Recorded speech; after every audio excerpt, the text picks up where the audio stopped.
Okay, and we are back.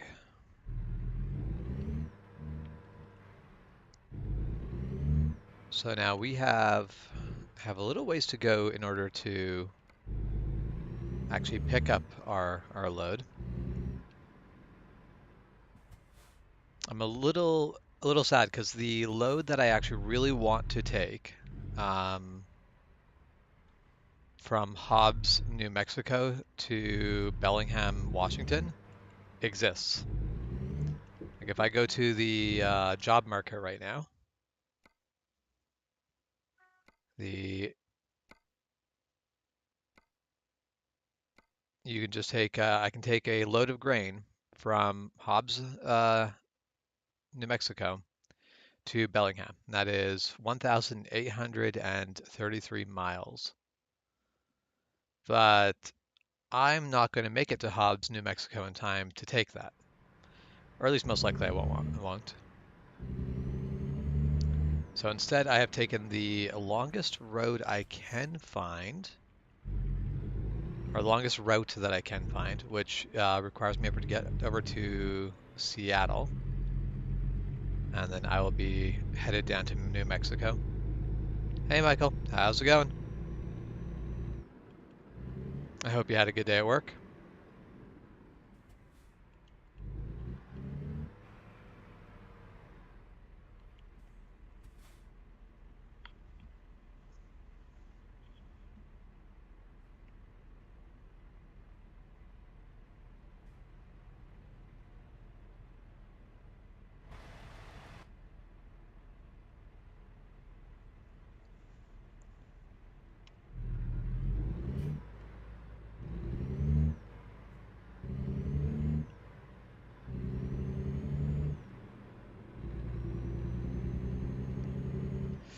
So funny how you waste more time shifting when you're bobtailing than actually accelerating, which usually means I should probably just actually start in a higher gear and shift more gears at once. Probably make this a bit better.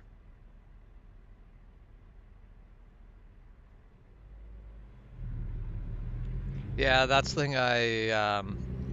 Basically the direction the wind comes from makes a big difference in whether it is a cool wind or not. Imagine the wind coming up basically from Mexico or the Gulf of Mexico makes for a much warmer wind. Because if our wind is coming up from the Okanagan Desert in northern Washington, it is a very nice warm wind, which is great until it is 40 degrees outside and it's just too dang hot already. Then I don't appreciate that anymore. But when it's a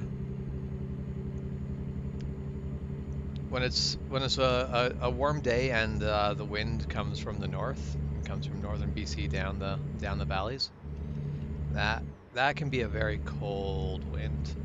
You can have like a day that the temperature was something like 30 degrees and the cold wind will cut in and suddenly it's like 15 degrees.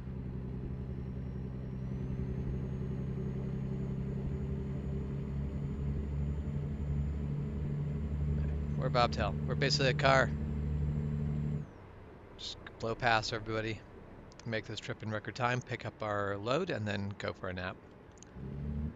Because if I don't pick it up before having to do a rest stop, there's a good chance that load will not be there. I didn't actually check to see how long that contract is available for picking up, but they don't tend to last long enough for you to be able to get away with having naps.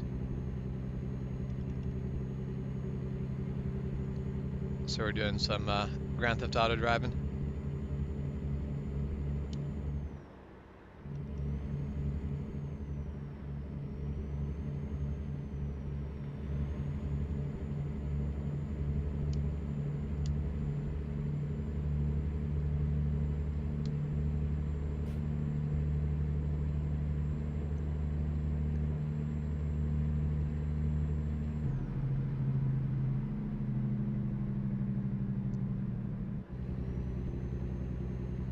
However, when we hit traffic, there's not a lot we can do about that. Just gotta kind of let it happen.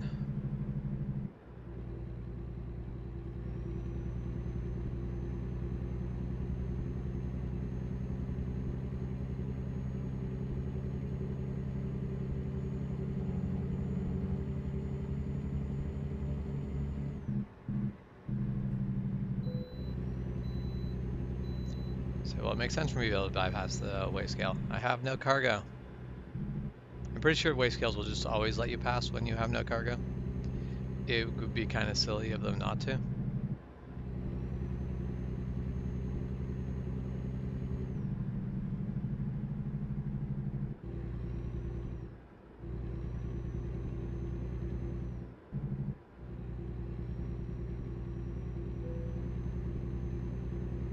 Oh, I leveled up just free driving. I did not realize how close I was to leveling up.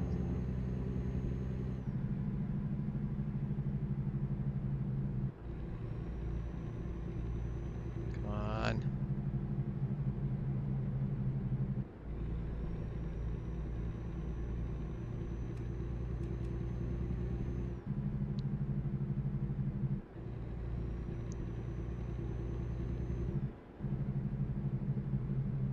Situations like this is where it becomes very tempting to lane split on a bike, where you've just got slow traffic insisting on keeping things. I see, not letting you get by when it's like there's a gap there, you could just go.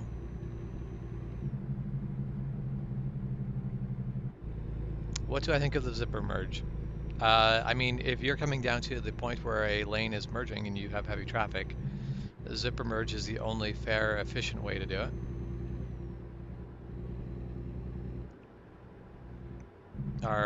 Basically when you get your drivers in BC, the book that you are tested on to get your drivers talks about the zipper merge and tells you how to do it and when you're supposed to do it.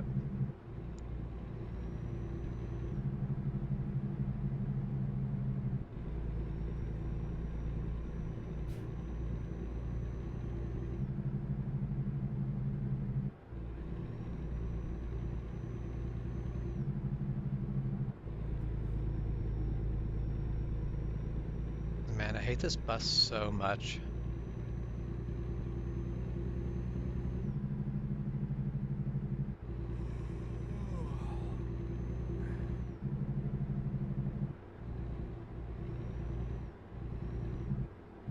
See if we can just squeeze him out. We can't. Hey, screw everyone in this situation.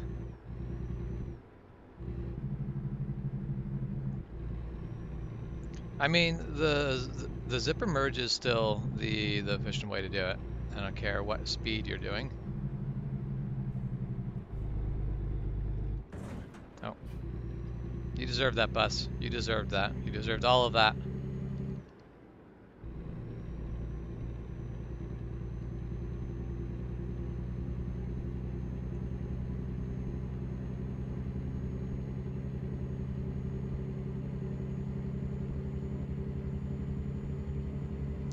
I mean, I agree with you, Jeff. It was just very important that that bus get cut off. Slammed into wasn't my goal, but cut off definitely was. And now we're doing 150 zone. I'm sure that's fine. That doesn't seem like a problem at all.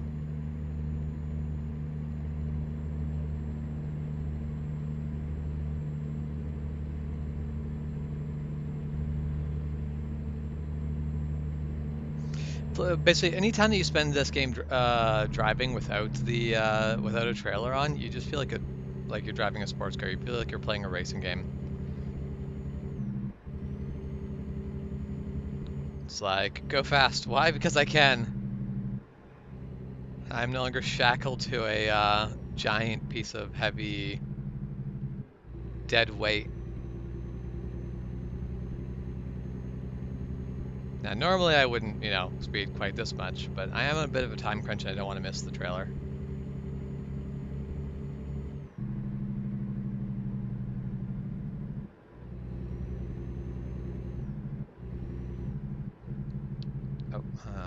go down here.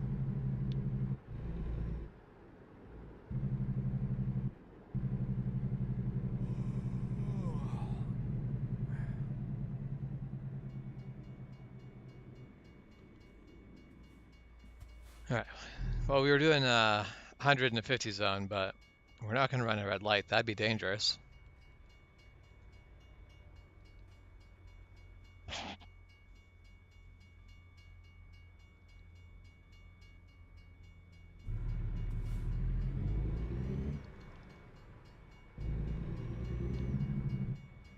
Okay, and so this probably exists in real life just like this, but this always strikes me as so dumb. I turn off that side and immediately go to a red light.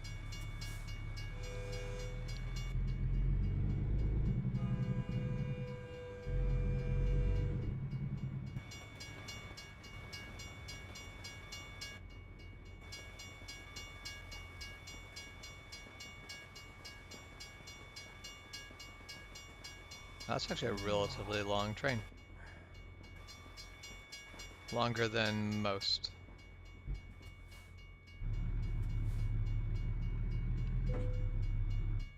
Oh, I see. It doesn't matter if you're physically going to clear them, you still hit them until they're fully up.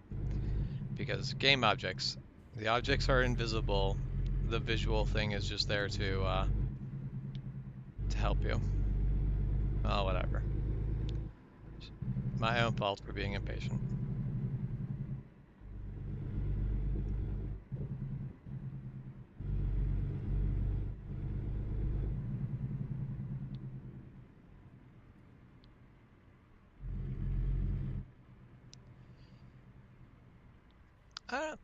You say you've never been south of Oregon, but I feel like Colorado is south of Oregon.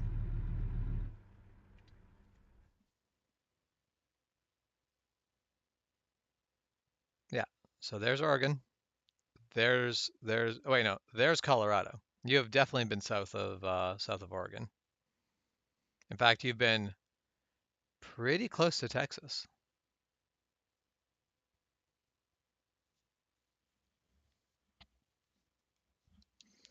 You are right, this game does really suck mouse and keyboard, so I can't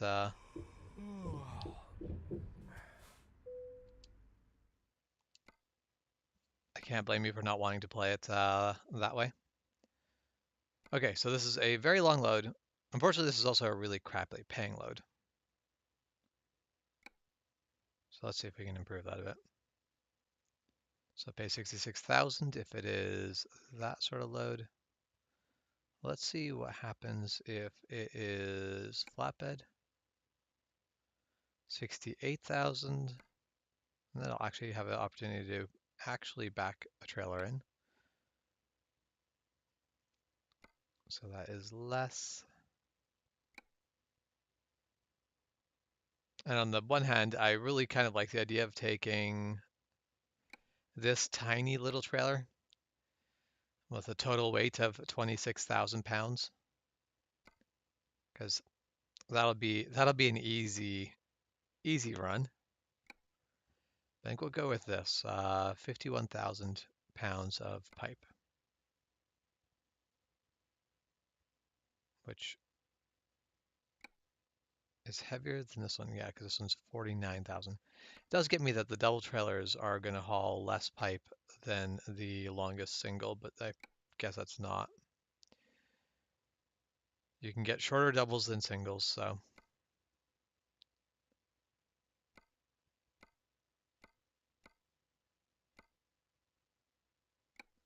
All right.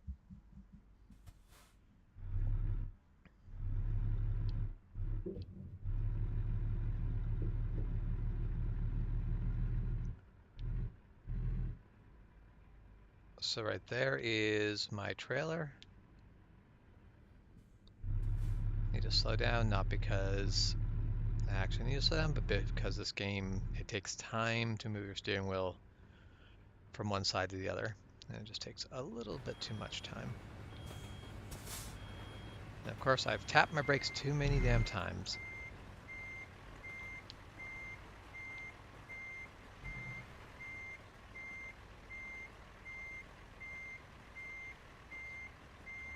So just back up to this nice and easy.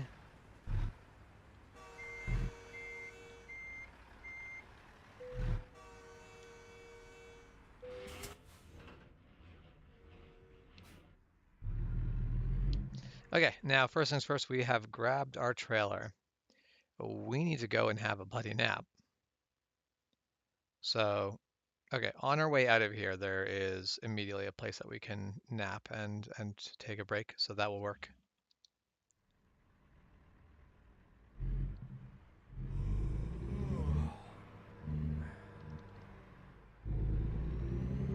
Yeah, I wouldn't really count Orville as going to America. That is just literally like accidentally stepping outside of Canada for a moment. It's like the equivalent of saying, "Wait, I am leaving the wrong way here."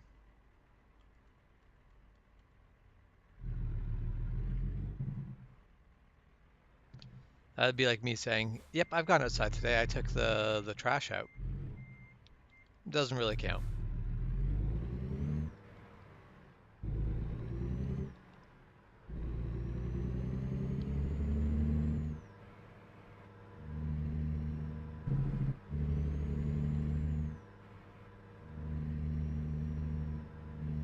Yes, let's just drive right down the train tracks.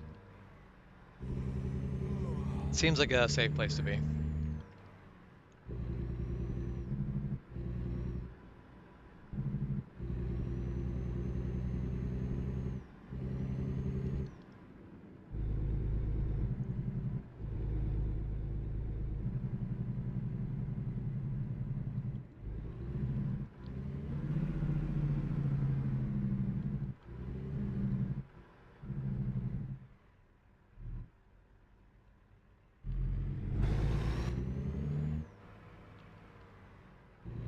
Okay.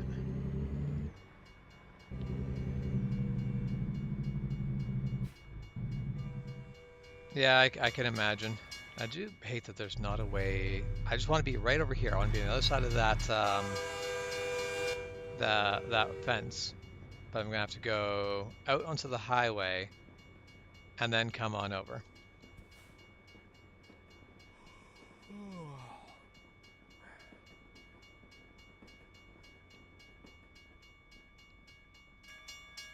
Wait for that to go all the way up. There.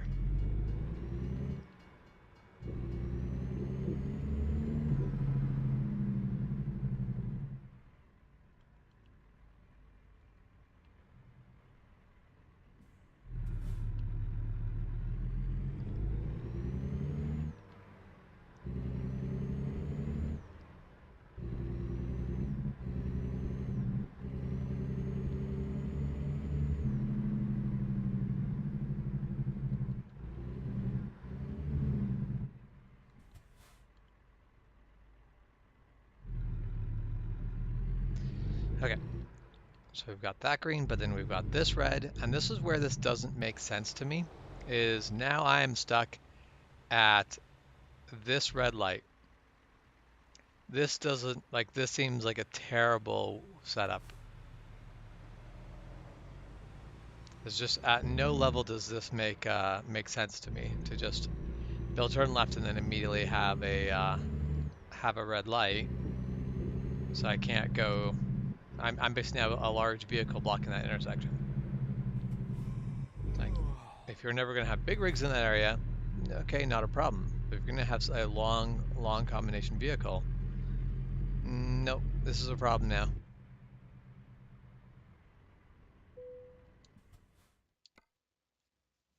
Okay, fix the vehicle, have a nap.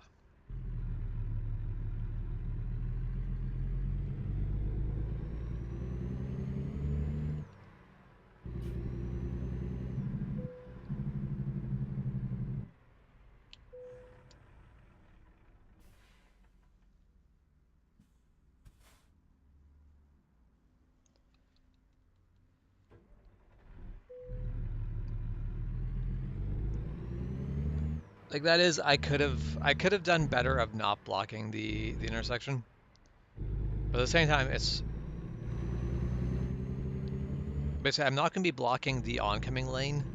As soon as it goes green, I get to go too, so I don't stay there blocking their lane. So I don't think blocking the other, basically blocking the left lane there probably isn't the worst crime. So this is one of my problems. So I do have one little gripe with this game. If you're carrying a little speed and you just slam on the brakes, and then you release the brakes, the way the game has calculated your speed and your braking, when you release the brakes, now actually have some negative momentum, and you will start rolling backwards, sometimes pretty quickly, sometimes even uphill. Because it's not just a case of you release your brakes and start to roll. It's a case of the harder you slam on the brakes, the more likely you are to have or the more momentum you will have essentially saved up, and then when you release the brakes, that momentum comes out. But it comes out as negative speed. You basically will always roll back.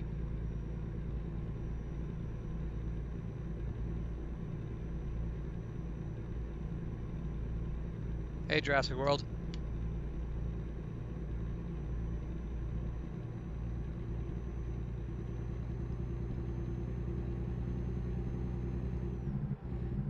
Because I feel like what I'm feeling and what you're talking about, I don't think they're the same thing.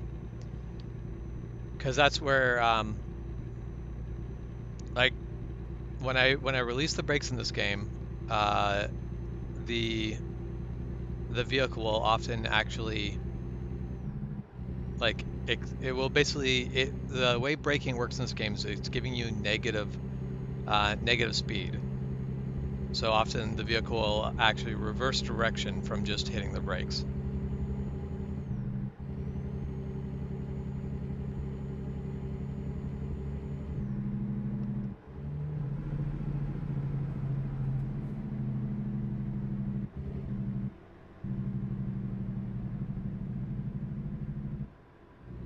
Okay, you guys all suck, so we're gonna go to this lane. Try to get up speed again.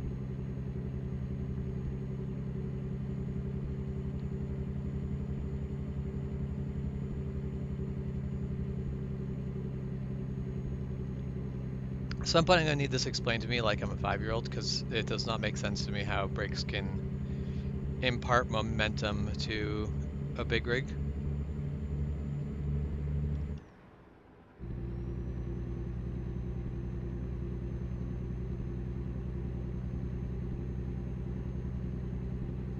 I definitely feel like what I'm feeling I cannot do in my car.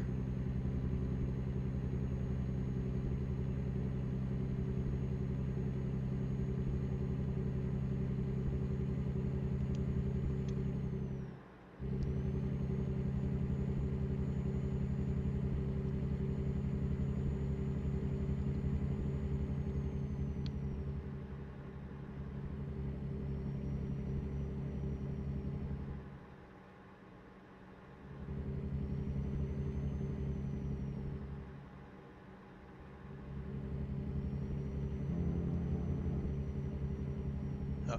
At some point along here, I've got good big fuel tanks, but somewhere along here I need to stop for fuel.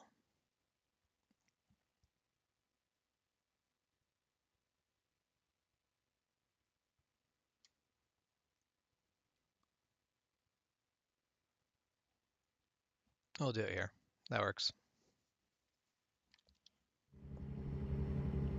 So like I understand the idea. If I basically slam on my brakes and immediately release them, all the momentum, like basically all the momentum in everything has kind of crunched up and is now basically it's going to be shifting around. You essentially could possibly get some sort of rebound off that. But if you just sit there and hold on the brakes for a moment, like you're going to come to a dead stop, and after that you release the brakes. Um, you should have stopped all momentum.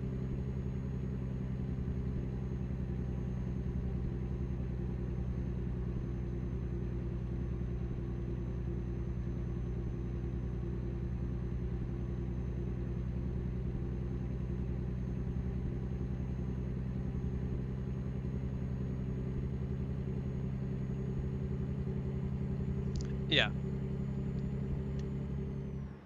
Like, and that's the thing. Like, on a motorcycle, when you come, if you just come to the fastest stop you can make, all of your weight gets sprung up on that front tire. Which means if you were to immediately basically release the brake there, I could see that causing a bit of spring back. But in this game, it feels like you can sit there and you can hold the brake for like several extra seconds, but then you release it and suddenly your vehicle accelerates backwards a bit. Might just simply be the fact of the suspension holds that due to all the weight and the size of everything of a big rig, it holds it longer than I'm basically it holds it long enough that it feels unnatural to me, but it still just really feels unnatural.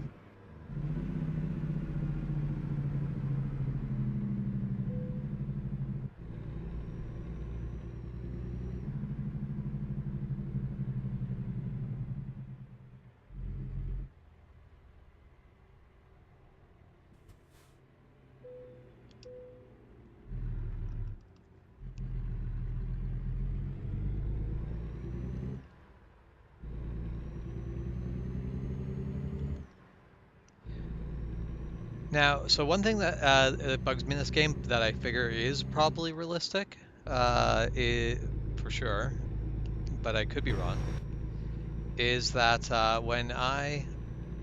if I am driving down the highway and I have to suddenly slow down, basically when I release the brake, there is still a slowdown effect for some time after releasing the brake, which means I often end up scrubbing more speed than I wanted because I need to release the brake before I'm ready to stop braking. And that's simply the thing of because of the fact that it takes air pressure to release the brakes, I imagine that is going to take time to actually release all of those brakes. Unlike a hydraulic brake, hydraulics do have lag, but hydraulic lag is a lot less noticeable than air lag because air will compress before it builds up enough strength to actually move anything. Whereas hydraulics are usually always held at that tension point that they're ready to move everything.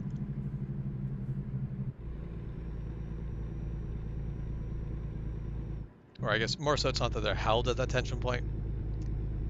There just really isn't compression in hydraulics, so therefore it is always by default at that point.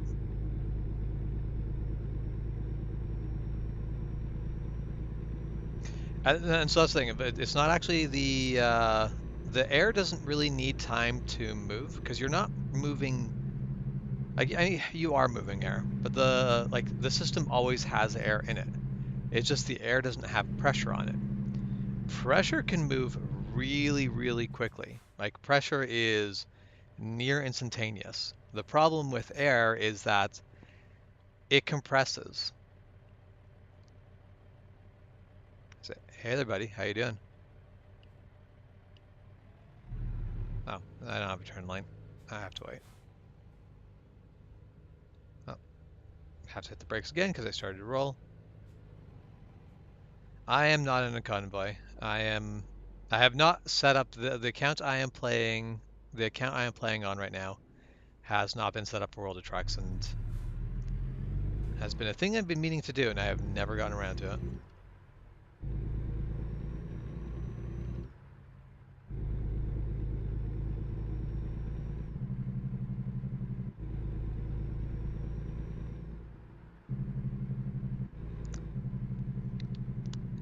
I mean, you can tell Jeff to be quiet, Jurassic World, but he was answering your question.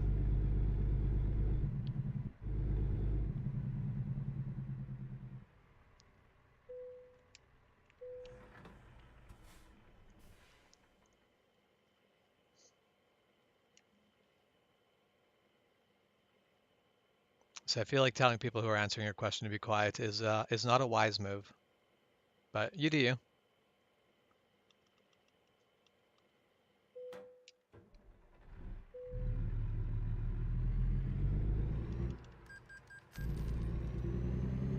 Oh, so that's interesting. So you have basically the more trailers you have more leg.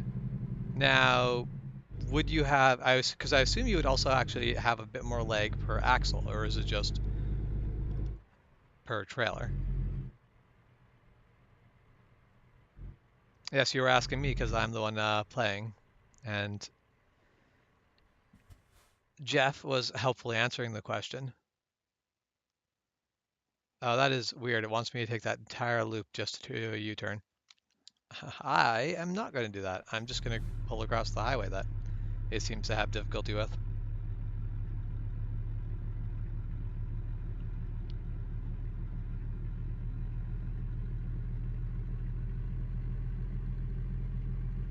Okay, and off we are. Really need to get to a decent gear there. Rev it up like it's a sports car.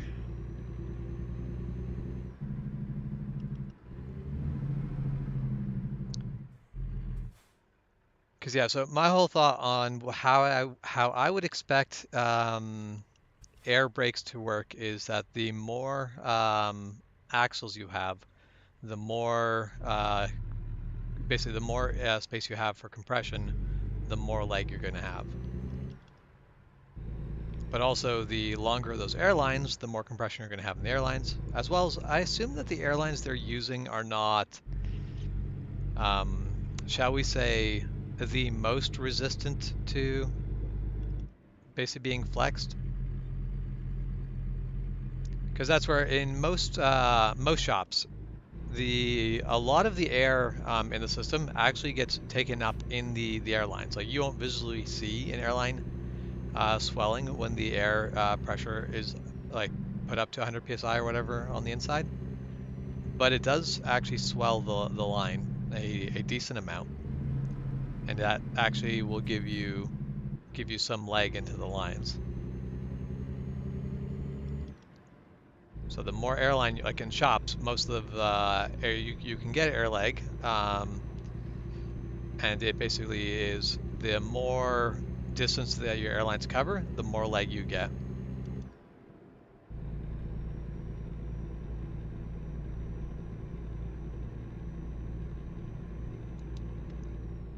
Okay, yeah, I guess that makes sense. The trailer is holding its own, so the number of axles are just pulling off of that tank, but an extra trailer means you have an extra tank to fill.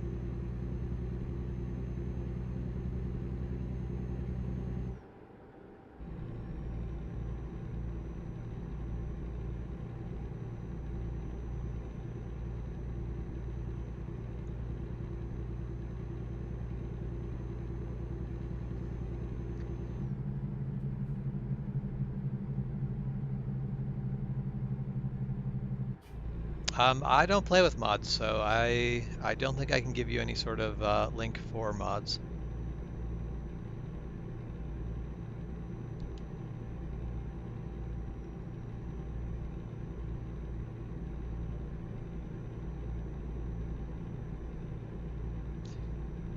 So Michael, what's the farthest west you've been?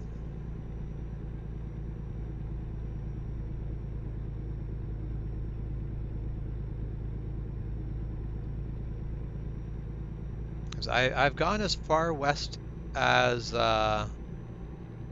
you can get before going to Alaska.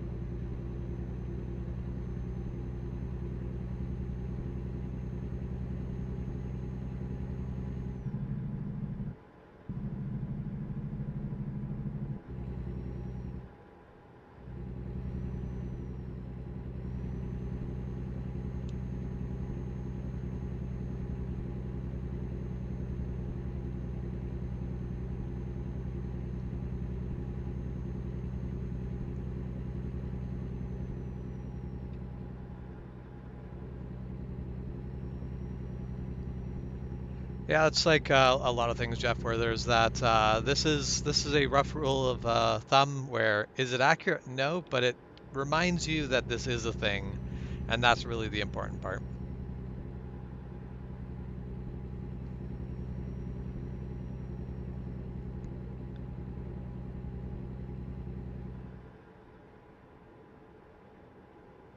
I mean, if I ever get the opportunity to take the air brake course for cheap or free, I will absolutely take it.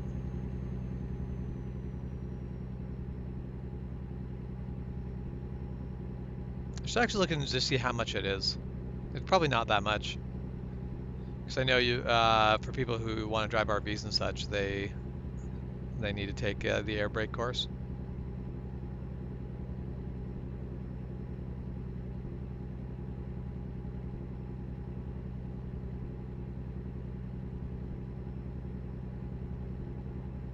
Yeah, it's not bad.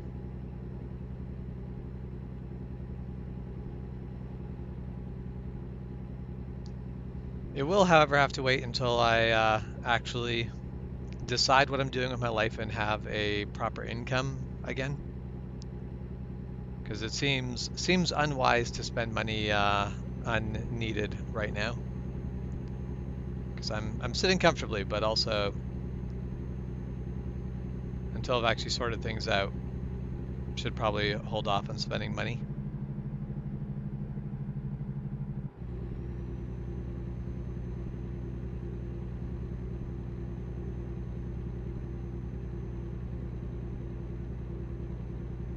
Yeah, I would honestly really like to get a higher level license.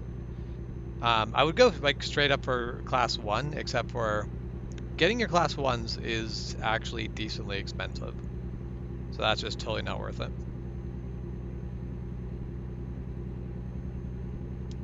Like for if you don't plan on ever driving a big rig, getting your class ones is not worth it.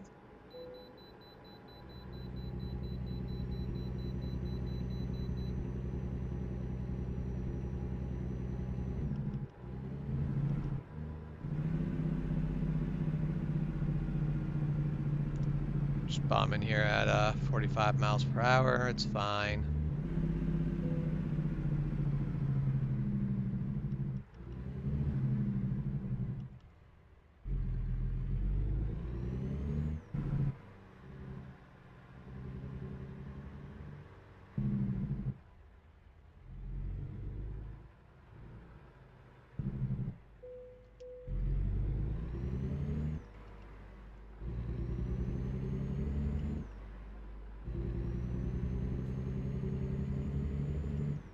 Now you've been pulling some heavy loads when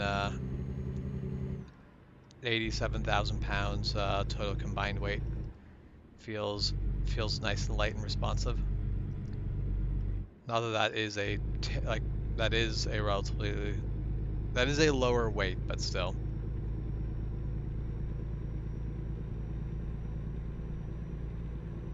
Yeah, that's the thing of there's two issues I have with trucking. Number one, um, being home in the evenings to actually do things. Because I feel like my wife would not appreciate me being away from home, always trucking. However, she can always come with, and I think that would alleviate that problem right there. But there is still like me going teaching swords in the evening. Not going to happen if I'm a truck driver. But the other problem I have with trucking is I don't know if I would be a safe driver on a long haul situation. Like audiobooks do a lot to keep my basically make me a better like make me a safer driver because I'll pay more attention because of the fact that I have something to occupy my brain that still lets me focus on the road. But at some point I'll run out of um, the patience of listening to audiobooks or podcasts or whatever. And I feel like daydreaming and napping on the road would be risks, not risks I'd like to do.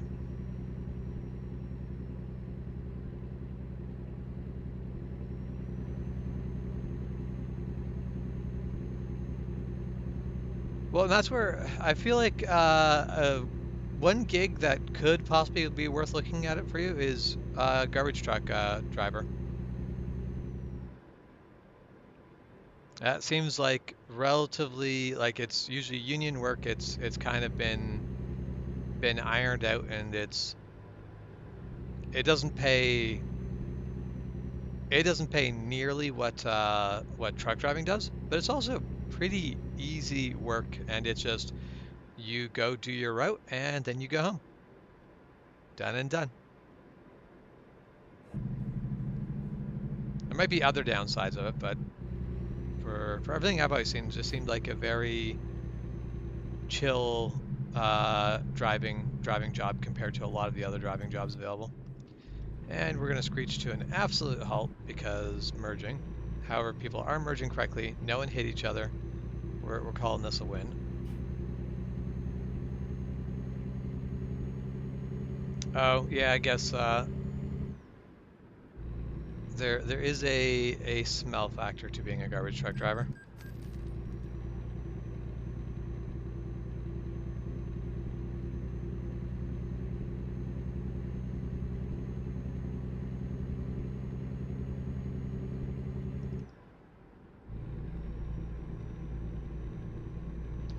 Okay, so we've hit Pendleton, so I think we're going to hit some very nice bits of road here. And we're just going to pull out and pass you here.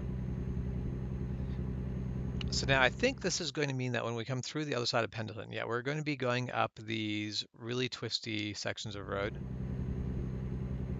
And I have to admit, this section of road that's upcoming kind of reminds me of the road going up Anarchist. It makes me wish that Pendleton wasn't so far away, because I'd like to take a bike there and see if the roads are nice and twisty and fun like they seem.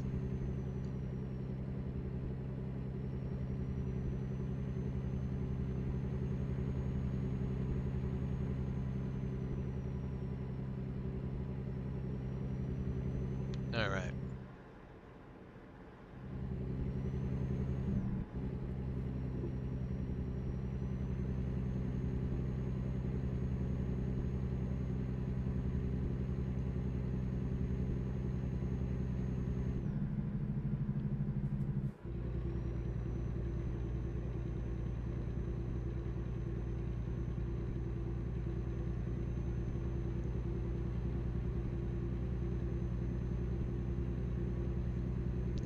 So here we get out of the plains, or I guess like yeah, get out of the valley and start to make the climb up the mountain, where I end up having to scrub a bunch of speed out just because, as it turns out, big rigs, sharp corners, and uphill are just not really going to work well together.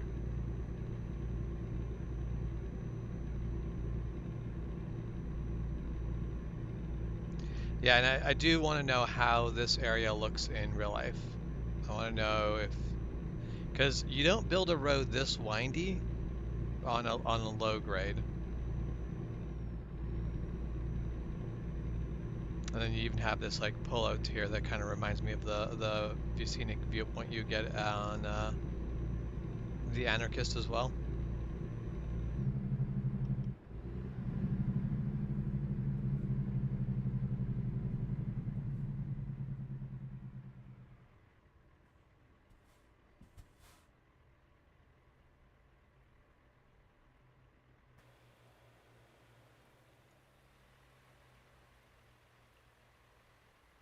And it's just a view, like basically the views out over a bunch of farmland, which honestly kind of still feels a lot like Anarchist because you have all those vineyards down below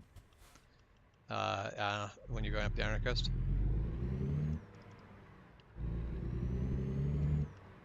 But yeah, well, I'll have to harass Juan. It does seem like this might be a type of road that, for the most part, you're probably going to avoid this in a big rig. You are not going to want to take this in a big rig if you can help it. There are other, basically, if you can take a highway over, you'd rather, like, I almost feel like almost going up to Spokane and going over might realistically be more efficient. But in this particular case, it's a bit of windy here, and then as soon as you're through this, it's all clear sailing again, so it's really not that big of a deal. But still.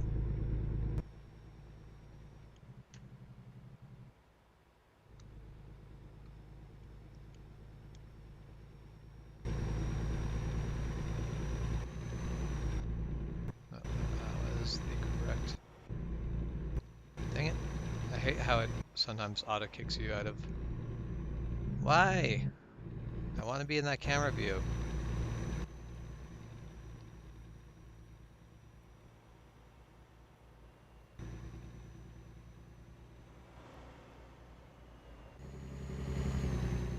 Of course, I am blind while it does that. Makes it a bit difficult to stay on the road.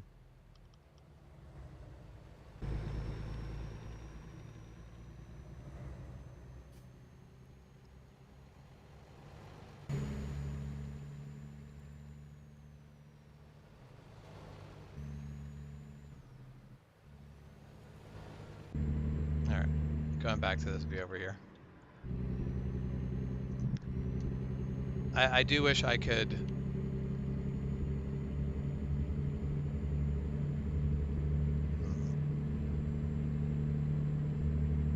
I do wish I could basically have a second monitor just going through other interesting views, and basically project that at random, but I don't know.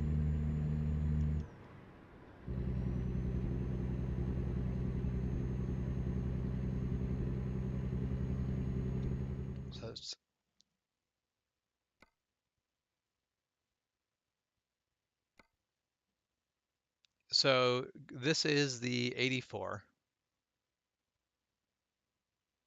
because the 90 I-90 basically, because yeah, you have I-90 up here. Okay, yeah, so yeah, Juan's on it. He's I-84 right here.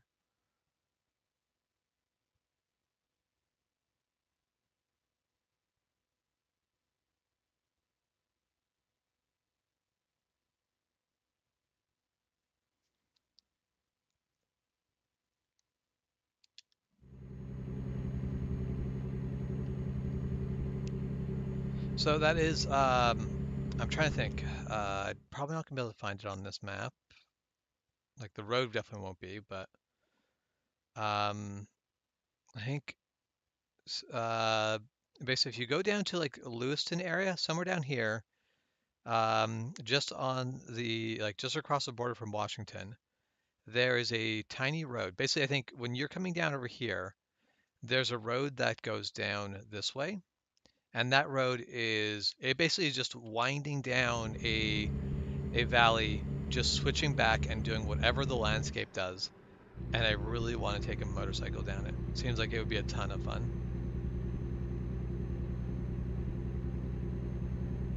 That was the thing. I'm like, visually, it doesn't look anything like the Anarchist, but also it gets very windy and twisty for not being a steep hill. So I'm like, I like to, mind you, like if I want to know what it looks like in real life, I guess I could just plunk down in Google Maps and look at it that way. That would probably be the efficient way to look at it. As Google Maps gives us that power.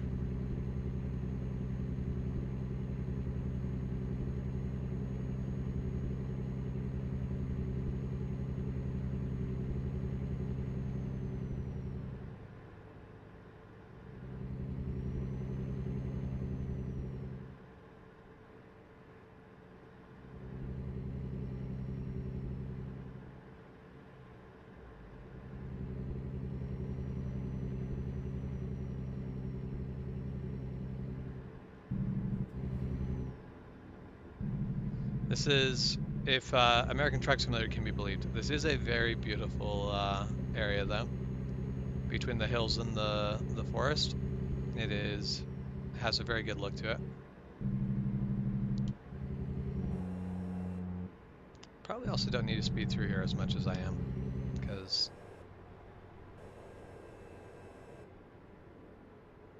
I feel like I would like to retain control of my vehicle through these corners.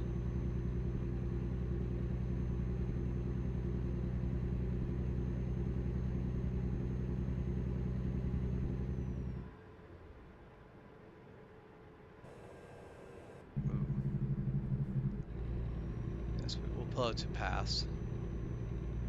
Probably ineffectually, but we will pull out to pass.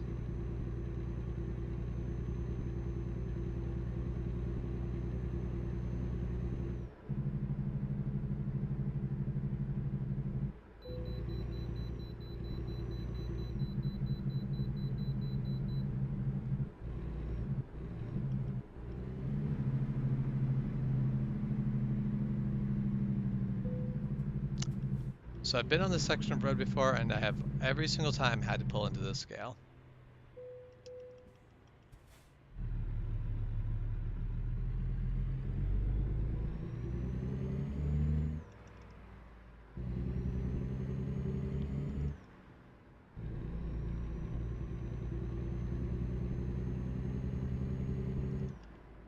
All right, sorry, car, but we're merging.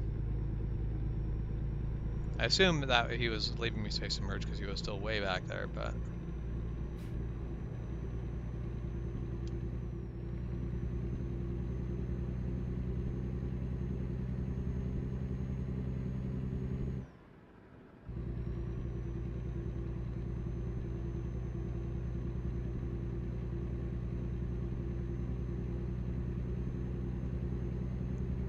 And that is the other thing of when you're on a motorbike, you are looking for, basically, when you're in a big rig, you are looking for the roads that you don't want to drive a motorcycle on because they're boring. And when you're on a motorcycle, you are looking for the roads that you don't want to drive a big rig on. Or, yeah. Basically, you want those small, twisty roads that are just fun on a motorcycle. That's not what you want in a big rig. You just want to get from point A to point B. Beautiful landscape along the way is great, but...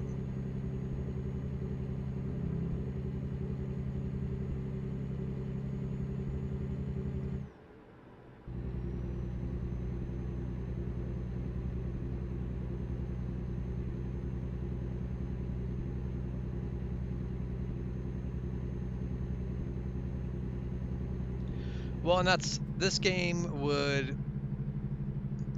like, it would be a much better simulator if they basically made this a one-to-one recreation of America, and it actually took me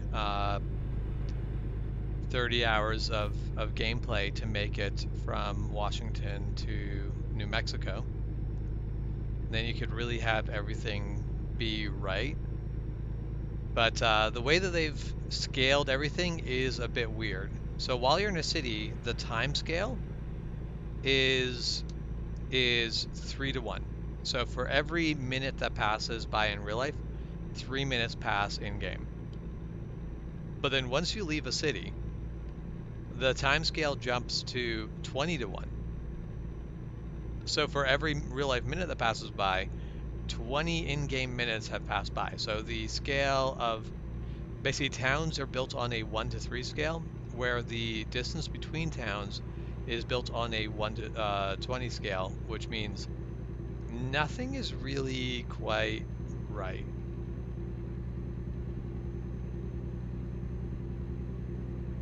And it's probably the best way to do it. I trust that they've done the testing and tried to figure out how to make everything work. But it still just makes everything feel wonky.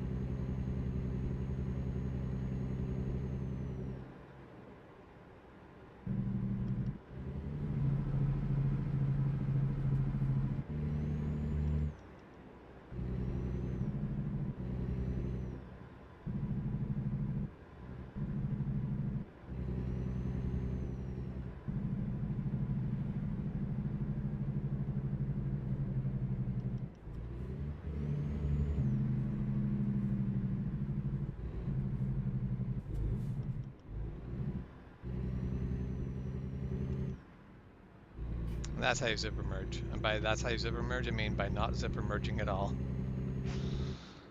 To be fair, they just also weren't actually coming over. I would have let them in.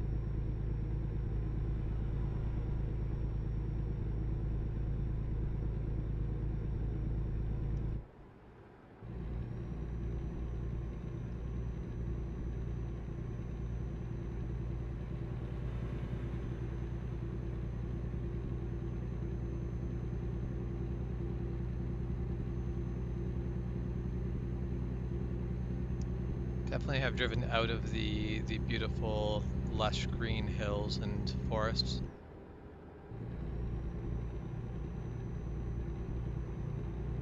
And it's all dried grass and sagebrush now. Must be getting close to Utah then. I don't actually think we're close to Utah, are we? Oh, we're just about in Idaho.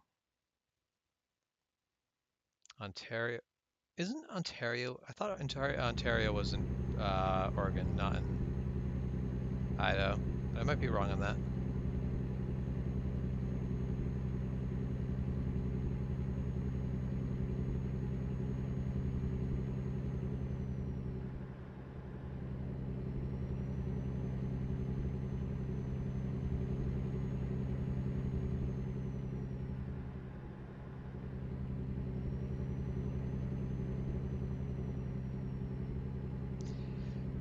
Yeah, so I have my custom Xbox controller. I absolutely love it. The one thing that I'm salty about is I got it with the rubberized pads, and they're nice. The problem is that something like whatever like chemical is in my hands or something has basically caused the rubber to swell and then like release from the controller. So now I've got like these loose rubber pads that are like I can't even just glue them back into shape because they've kind of like swollen. So I'm a bit salty about that. But other than that, the Xbox controller still, in my opinion, is still basically the best controller I have held. The Xbox One controller just feels right. The Steam controller was kind of neat, but in like a general sense, I still prefer the Xbox controller, and I do like it better than a PlayStation controller.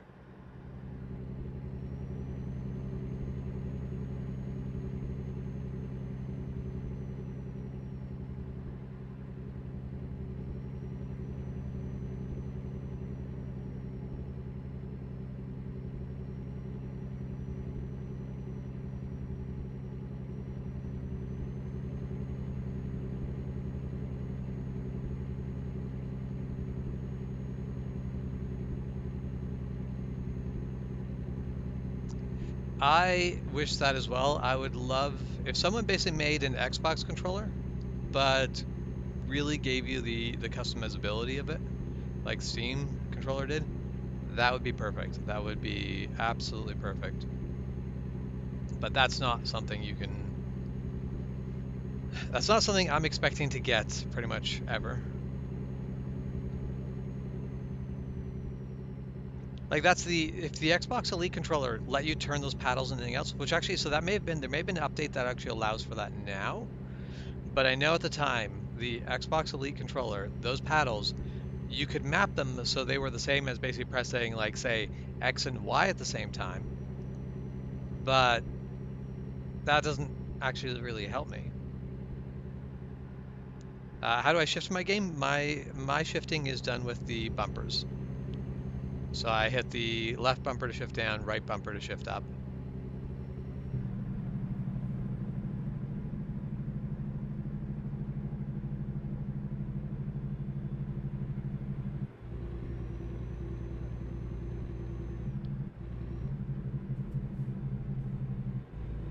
Uh, Vehicle slowing down in the left lane makes me very cranky. And I'd complain about it. But I think it's realism. See, that's the thing, Jeff, I don't have space on my controller for turn signals. So it's not on my controller. I wish I could leave turn signals on my controller, but there's too important. So now my entire thing is the game could actually fix my issues with playing with a controller. It has it in its power. All I need is for them. So you haven't never played Elite Dangerous, have you? Because the way that Elite Dangerous handles a controller is like Y button will like say Y button and will jump you. Actually, let's say X button and will take your weapons out. So you press the X button and it will like deploy your weapons. However, if you press and hold the X button, now you can press up on the press and hold X and press up on the D-pad, and that will basically take out your cargo scoop. Press and hold X and press down. That takes out your landing gear. Press and hold X and like move to the left, and that will like change your weapon groupings or whatever. Like all of these, you can basically press and hold, and it will change what that button is doing. So any button that isn't a priority, you can basically map it to a face button, like basically X, Y, A, and B. Um, and once that button is held, then the D-pad button you press. So you end up with 24 options rather than 8. And you could even go higher than that and be like, well, if I press X and then press bumper, that's turn signal. If I just hit bumper, that's shifting. A whole bunch of stuff like that. I think that would be spectacular.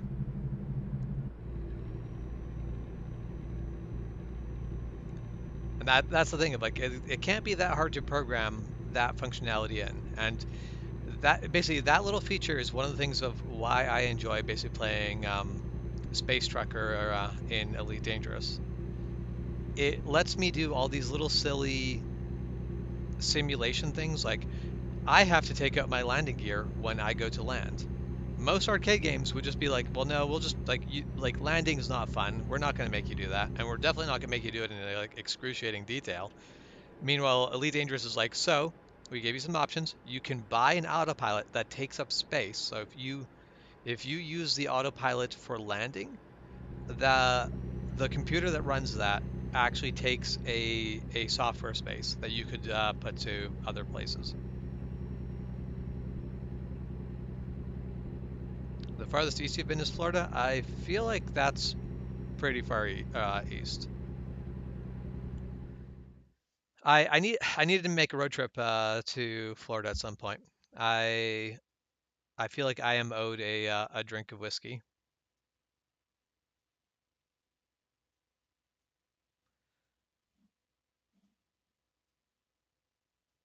My wife wants to go to Florida for Disney World or Disneyland. I don't know which it is, but I want to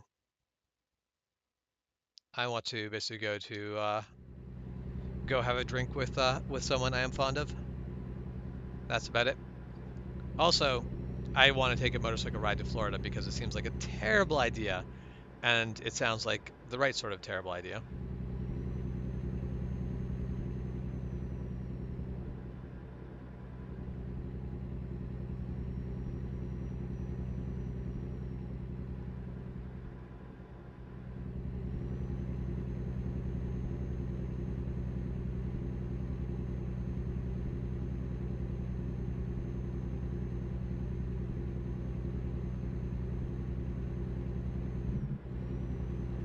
I mean, that's not wrong. I want to take a motorcycle ride across Europe. I want to take a motorcycle ride across America.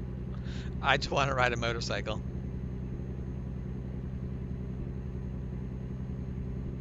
I'm a simple man.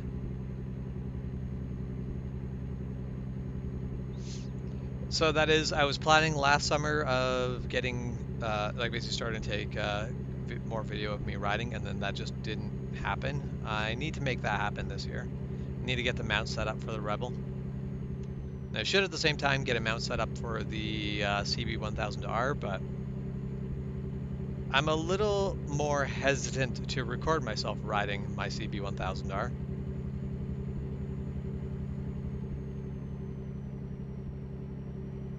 I have swam in both the Atlantic and Pacific Oceans. I enjoyed swimming in the Atlantic Ocean significantly more.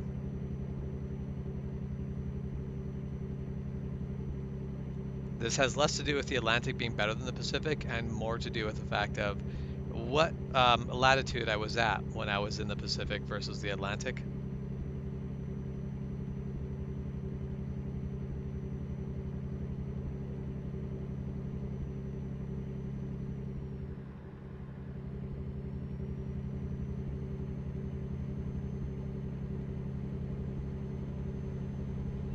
Yeah, I know, Jeff. It's just this random, weird, uneasy feeling. There's no specific thing that I would possibly be doing on 1000cc sport bike, that would make me think that filming might not be the wisest choice.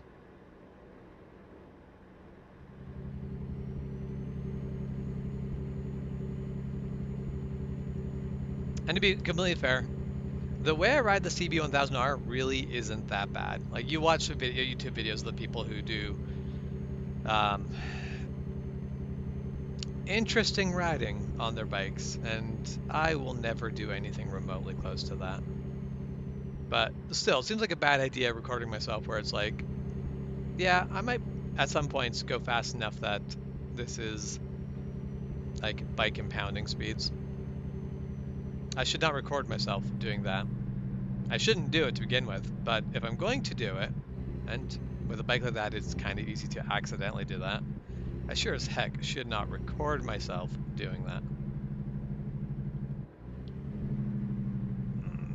And we're just, right next to them, that's fine.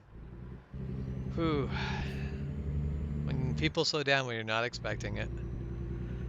That was sketchy. That was very sketchy.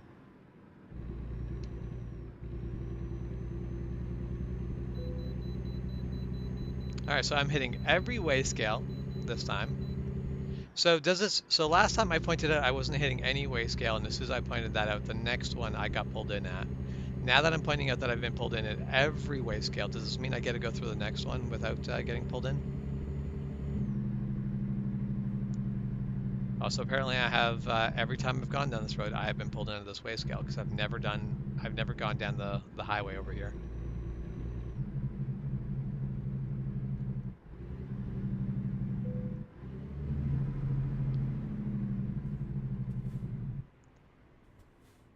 So actually, when I was in the Pacific Ocean, I found that the water was actually very nice and calm. It was actually really beautiful water.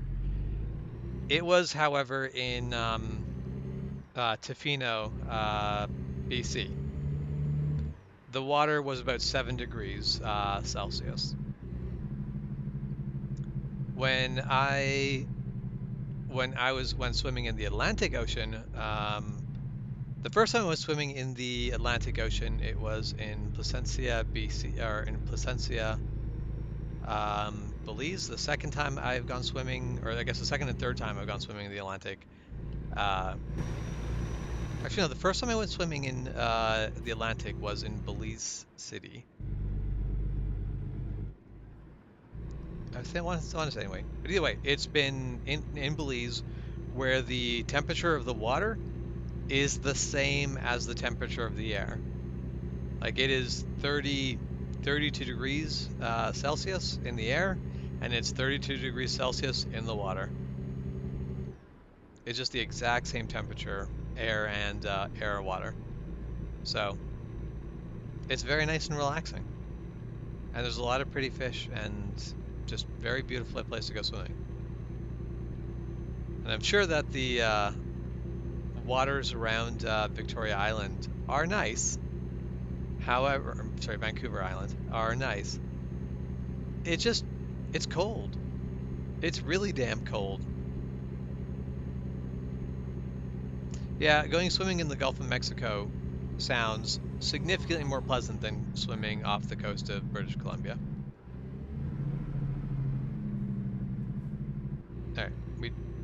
Alright, this is me being a bit of a dick, but also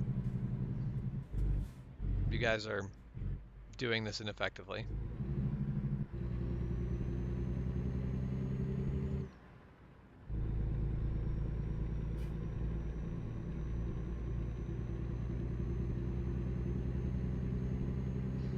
So, the warm ocean surprised me.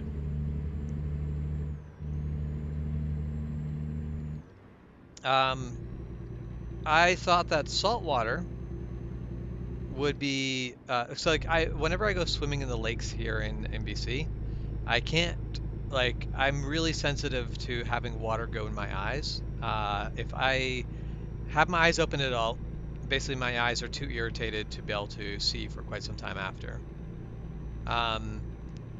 Down in basically at the ocean, warm ocean water, the water is salty, and I thought this would make it, sting the eyes. But as it turns out, it makes it closer to saline, which is what your eyes normally get surrounded by, and so it actually doesn't cause any stinging in your eye at all. So it's not bad at all. You are correct. We are at the 49th parallel. Um,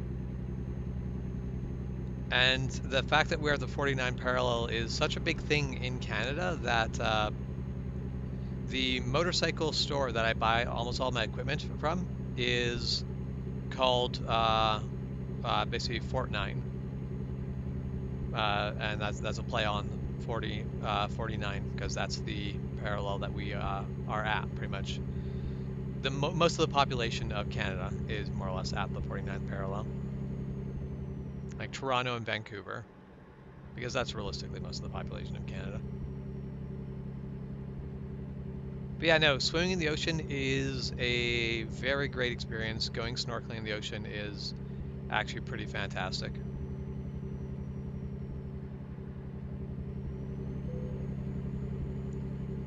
You are at the 32nd parallel. If you just asked me to guess what parallel you are at, I would not have guessed that. I would have put you farther south than that. And that's mostly just the fact that in my brain, Texas is farther south than it actually is.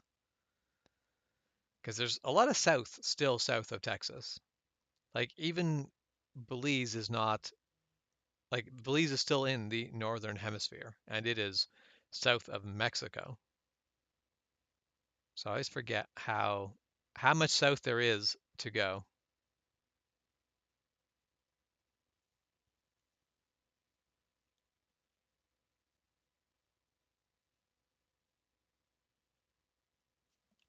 Okay.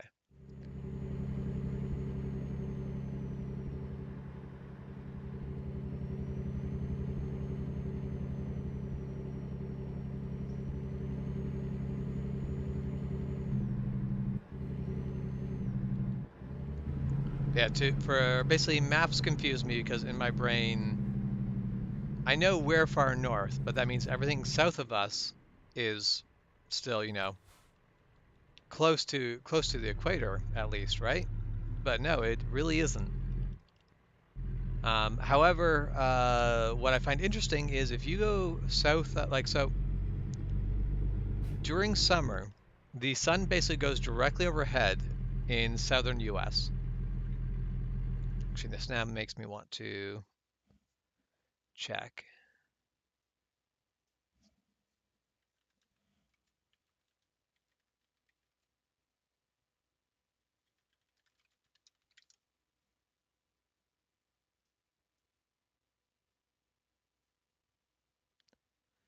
Okay, so the sun hits roughly the 25th parallel ish when it is peak summer.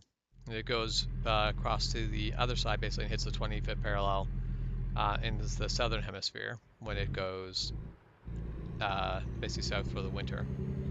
But that means places like Belize that are really close to the equator are hotter in spring and fall than the summer because the sun actually passes over them during the spring and fall, and then basically is sitting north of them during the actual peak of summer.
Right.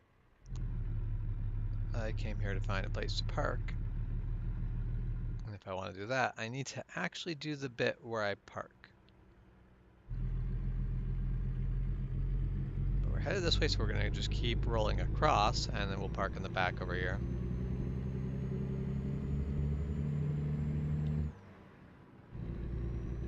This might turn out better because it looks like this is the better parking area anyway. We're going to do this the cheater way and just pull through. By the cheater way, I mean the way that any sane truck driver would do it.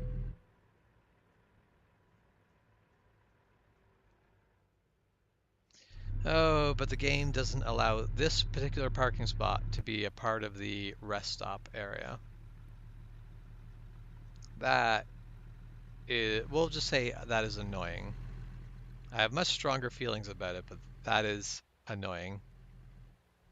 Will have to suffice. You know, I don't want to run through it. We're just going to do it right here. This is dumb, but I like to actually nice and realistically park. But sometimes the game's like, oh, that's not a real parking spot. And I'm like, I don't understand how it's not, but okay. And also, we have earned enough money that I can pay down some of, no, I cannot pay down some of our loan because we need another $8,000 before I can pay down any loan. Yeah, so if I download a mod for this game, the mod I want is the mod that just lets me sleep anywhere. If I pull off the road and hit the sleep button, just let me sleep.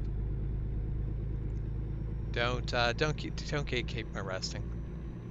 Because there's like pullouts where I'm like, oh, this would be a perfect place to like pull over and sleep, and it's like, but you're not gonna let me do that, are you? And indeed, the game does not let me do it.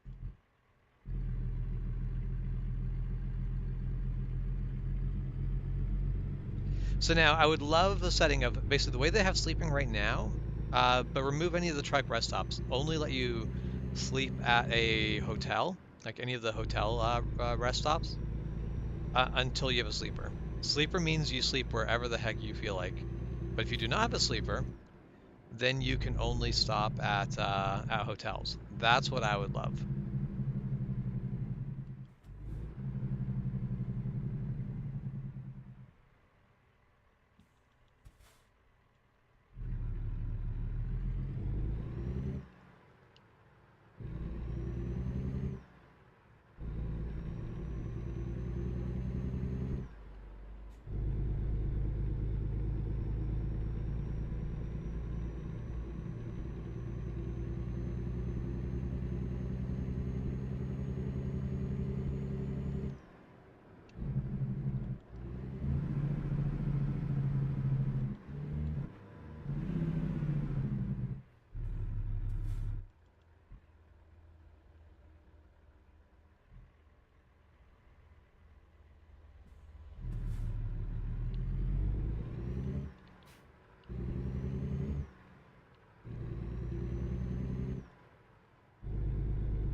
No, that's too low in the RPM band. This engine does make its power at a little bit of the higher RPM, so.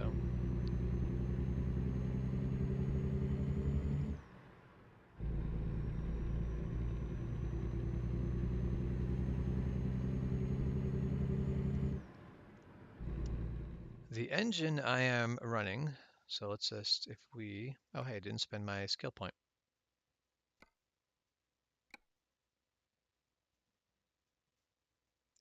Truck manager, truck dealer, Peterbilt. Because I only drive Peterbilts. Why? Because I just literally like this one dash. All right, let's customize our configuration. A look at the engines. The engine I am running is the Cummins ISX 15600. And literally the only reason I'm running it is because it's the highest torque motor in the game. If there was a PACCAR equivalent, I would probably actually keep running the PACCAR because I was running the PACCARs in this game. Basically went, well, they've got the same peak foot-pounds, but at lower RPM. I'll take it. So it is peak torque hits at 1,200. Yeah.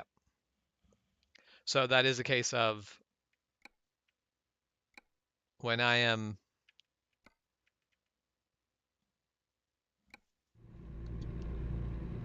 when I'm going up a hill like that, I don't want to be sitting there at 900 RPM. That's not where I want to be.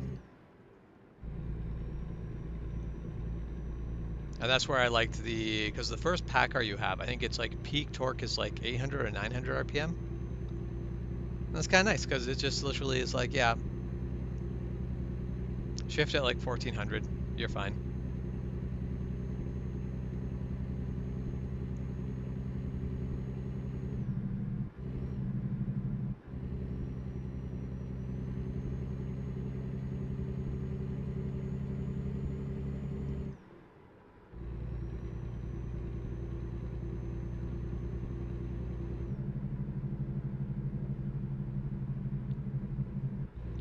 Yeah, we're doing it. Road was clear. We go. I was able to tell that the road was clear by my professional road, shoulder check there.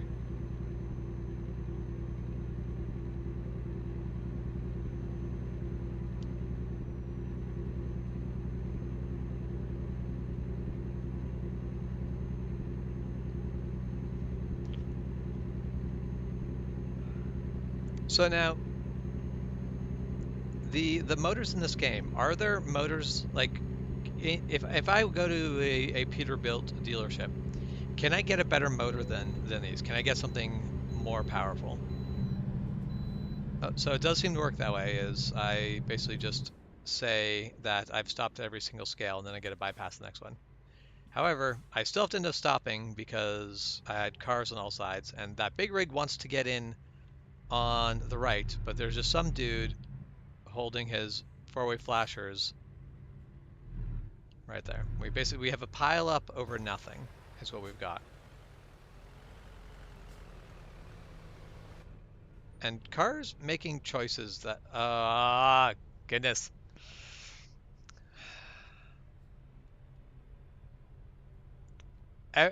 All the lanes are just stopped. Like we're just we're just currently not going anywhere. That's all there is to this. So there's basically what it comes down to is I think this car doesn't want to be going into the scale, but it's too dumb to figure out what's going on. And that's why I'm like, yeah, it's just go on the shoulder and pass. But it's just like this is like it's 4 lanes of stopped traffic for absolutely no reason. Because that one car is stopped in the scale lane because it doesn't want to be there. Rather than just drive through, it goes, oh no, I can't be here, and just stops. And then the big rig who needs to go into the scale stops. And then everything comes crashing to a halt from there. Like this, and this is where like that's not like having weird closures like that is actually pretty realistic. Having where like why did we just stop? And it's just people are dumb. Like someone basically being like, I'm in the rightmost lane and I need to make that exit coming up. I'm just going to veer across all the lanes of traffic and just do it. That happens in real life, and it really causes problems. But the way that the same sort of setup happens in game, and you look at it and like, nope, this is just dumb. But yeah, the AI that just couldn't handle it.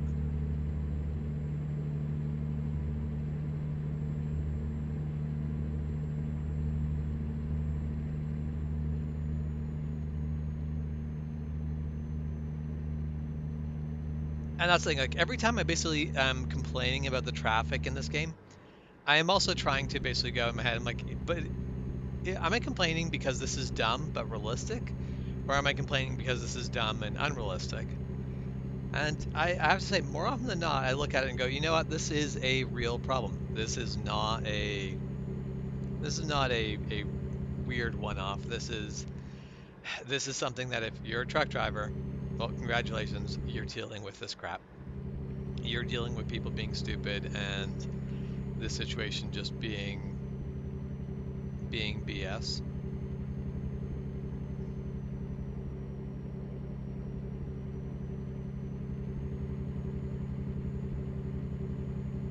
Yeah, that's fair.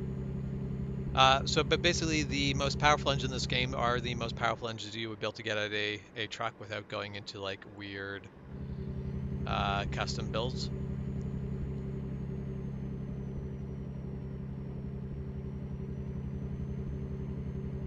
Which I can't argue with Cat on that. DEF is, from an environmental standpoint, makes sense. But as an engine designer, man, is that a headache. Okay, because that was the whole thing. Is I definitely sitting there. I'm like, I'm just too used to the market of cars where it's like, yeah, of course you can get ridiculous engines in cars. Like you're not going to buy them for a like as fleet vehicles, but you can still totally get them.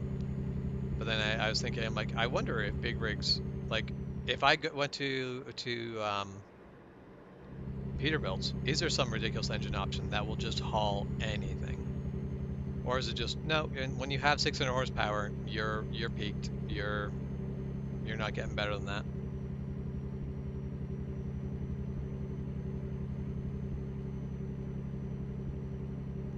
Yeah, so that is where I disagree with that choice from the EPA. Give them the standard, let them solve it in their way. Let every company figure it out in their own way. Don't go, this is the answer we want. Go, this is the result we want. How you get that result doesn't matter. Because down the line, when you tighten that up again, you might end up having to use both DPF and the way that Cat would basically figure to make it work, to make it actually work. So rather than sit there and go, no, this is the answer we want, this is the result we want. But like I really do think that the EPA is one of those necessary evils, but man, is it one of the like bureaucracy, red tape disasters of the modern America.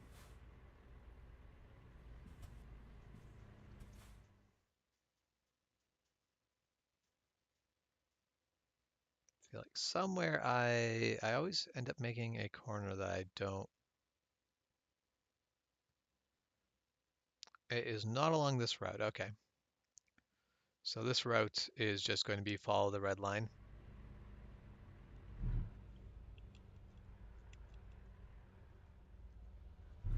Yeah, at the 49th parallel, we have a 100% chance of snow every year, although we do not have snow for 100% of the year. We don't even have snow for 100% of the winter. It snowed the other night, but it didn't stick around for very long. It was a very light dusting. It tried.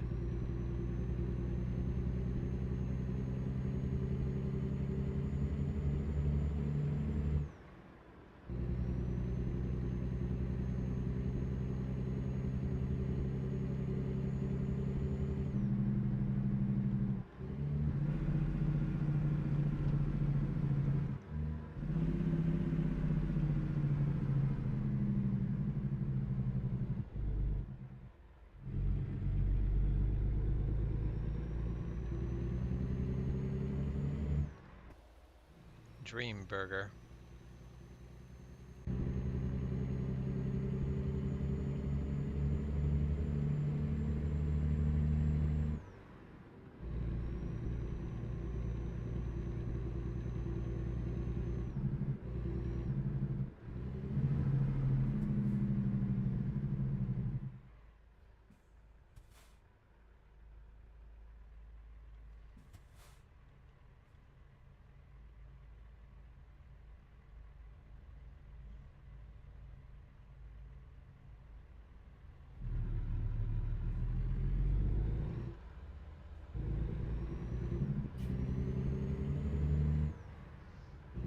what is the highest parallel I've gone to?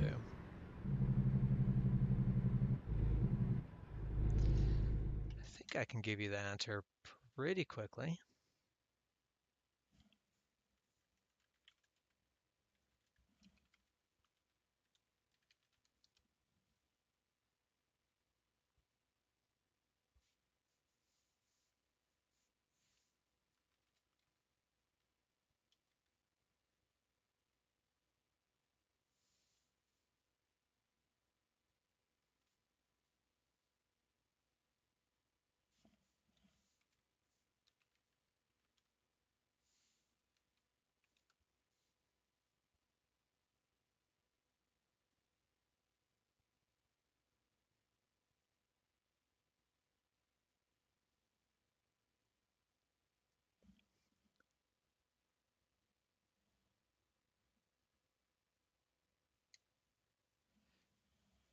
All right, so the farthest north I have been has been to the 54th parallel.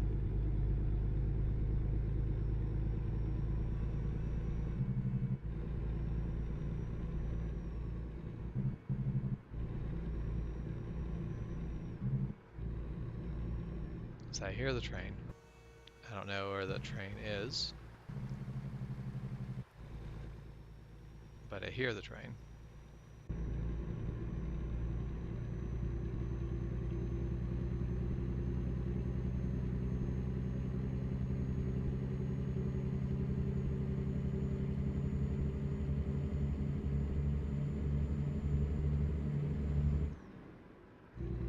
Is the 62nd parallel,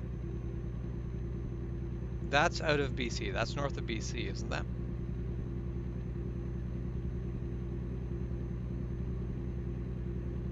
I don't know what parallel BC ends at, to be honest. Okay, yeah, Yellowknife.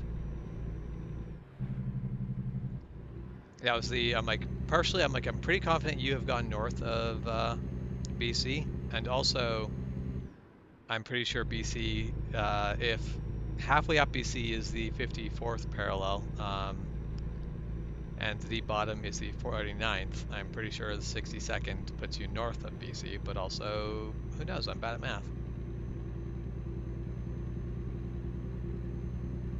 I did not have to go quite that far north to see bison.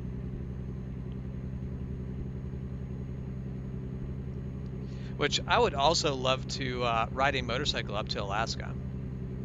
However, I would like to not take that trip on my motorcycle. That is a trip I would like to take on a adventure bike and something that's going to carry a little bit extra fuel. The bike I want for that is suddenly becomes something very specific. It's not what I want for the ride to Florida. Yeah, I've seen wild bison. I was gonna say northern Manitoba, my ass. Central Manitoba still has wild bison. They're not common, but they do still exist. Basically, there is a bison sanctuary, and that was where I first saw bison. But they basically just provide a safe space for bison. And first off, when you say wild bison, all bison are really wild bison. I don't think there's any in zoos. I could be wrong, but I don't think there's any bison in zoos, and there are definitely no tame bison. Although I do think some people have like bison ranches, so that would probably classify as non-wild bison. But yes, either way, there's a wildlife sanctuary that basically is a safe space for bison and then actually releases them out to the north so that they can expand and grow in population. So the closest I've seen the bison has actually not been all that close. It's probably 100 meters, which is still close enough that you get a sense of, holy crap, they are huge. But you're not like, I have never been close enough to a bison to really go, oh wow, I am dwarfed by this thing.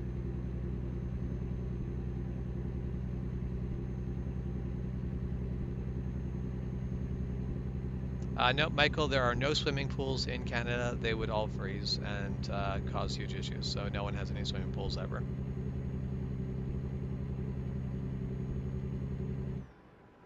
So now, Juan's not here to call me on my lies, so I don't know what to do with that. No, swimming pools are actually very common in Canada. However, they do need to be emptied over winter because, like, if you have an indoor swimming pool, you can use that all year round. Like, all the hotels around here have indoor swimming pools, and out here they are all heated, which means they can be used winter and summer, and they're nice and warm and are quite lovely. Which as well, most hotels here will also have a hot tub. They'll basically have a special a tub of very nice hot water next to the swimming pool because people just love that warm water. Basically, depending on where exactly you are, depends on how popular swimming pools are. The farther north you go, the less popular they are because the less of the year you can use them. But here in southern British Columbia, swimming pools are very popular. Penticton has a swimming pool, an indoor swimming pool that they maintain, and also we have two lakes that people swim in year round. So swimming pools are very common in backyards. There's a lot less, like I think so.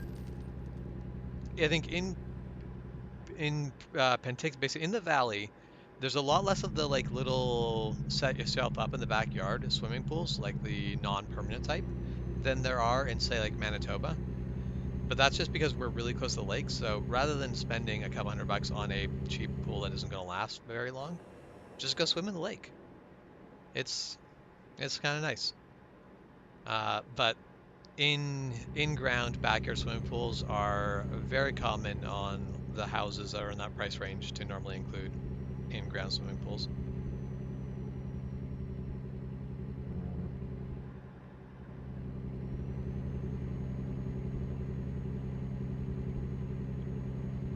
I'd be kind of curious as to how basically if I would want to cover my head when in a hot tub. I find that the temperature, mind you, also don't know what temperature you guys have your hot tub at, but considering that last I recall, Mel had her hot water very warm. I don't imagine your hot tub is set to a moderate temperature. I just find a warm hot tub usually kept the 40 degrees C. Huh. I don't I don't feel like I'm pretty sure when my hot tub was working, I'm pretty sure that it was actually always kept warmer than that. So I want to say, what was it? So if we convert,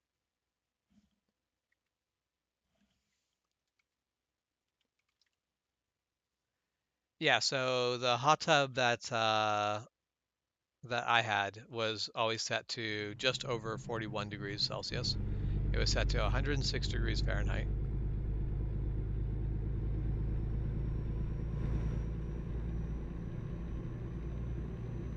which was also hot enough that basically you could, like, basically you would heat soak your body after being in there for a half hour. You it was kind of nice to just step out just to get your body a chance to be able to cool off. It didn't matter, like it was snowing outside, so I like lay down in the snow, and the snow didn't feel cold just because my body was that warm.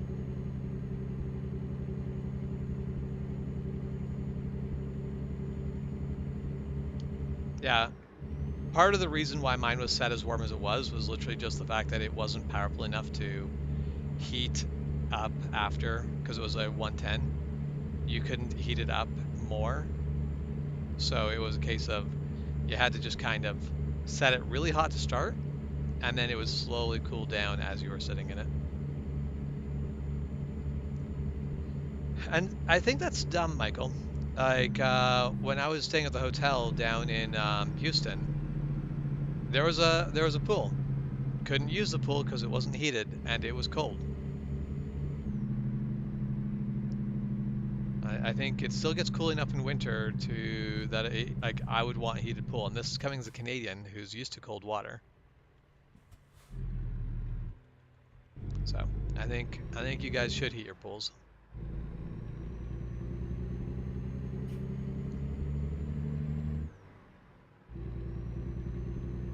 Now I don't think that people in Belize should heat their pools, but that's just because their pools are the exact same temperature as the air. Not really any point in heating the pool at that point. When the coldest your pool goes is 25 degrees Fahrenheit, or sorry, 25 degrees Celsius, um, which is what, 70, 72? No, that's warm. That's warmer than 72. I don't know. Either way, it is pretty warm. Maybe not point in heating your pool then.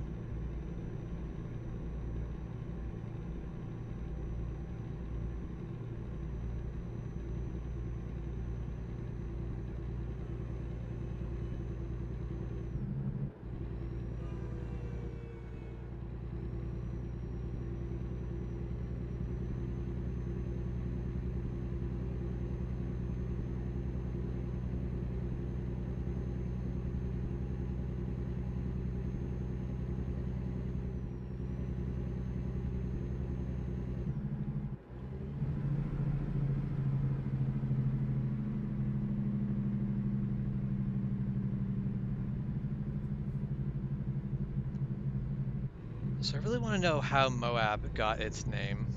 I don't know what Moab is named after. Because every time I hear Moab, I think of the bomb that's been nicknamed Moab, and it's an acronym that stands for Mother of All Bombs.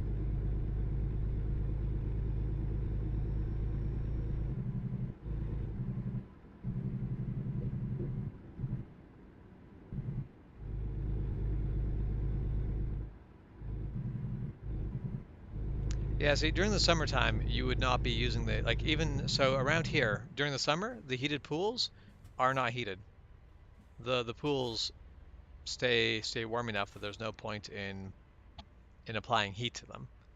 But during the winter, we keep them nice and toasty, so that way you can go swimming in cool weather and it's fine. It makes the pool usable all year round.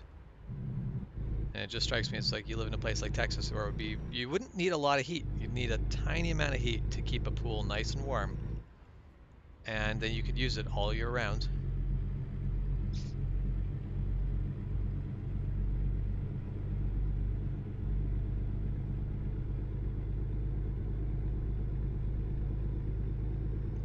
Yeah, so I'm not surprised that Moab is called that because of the biblical name. If like, and that's probably is because of the biblical Moab, because it is in Utah, and most of the names here are based off of either Mormon bits of religion or biblical. Basically, they're named because of the biblical things. It's the Utah really is a Mormon state through and through.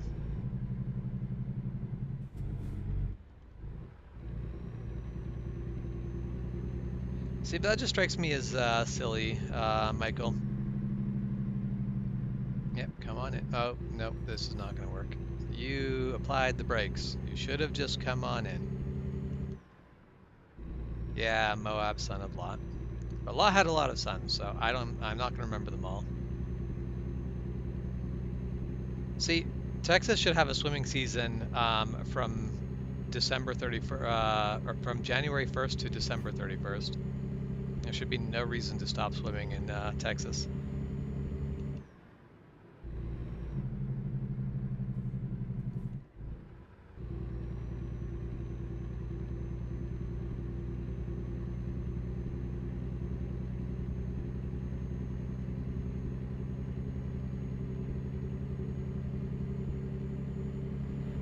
Oh, I'm in a turning lane.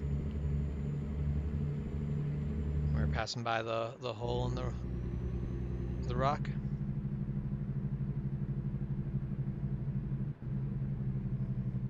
Fine, fine, fine. I'll stop tailgating.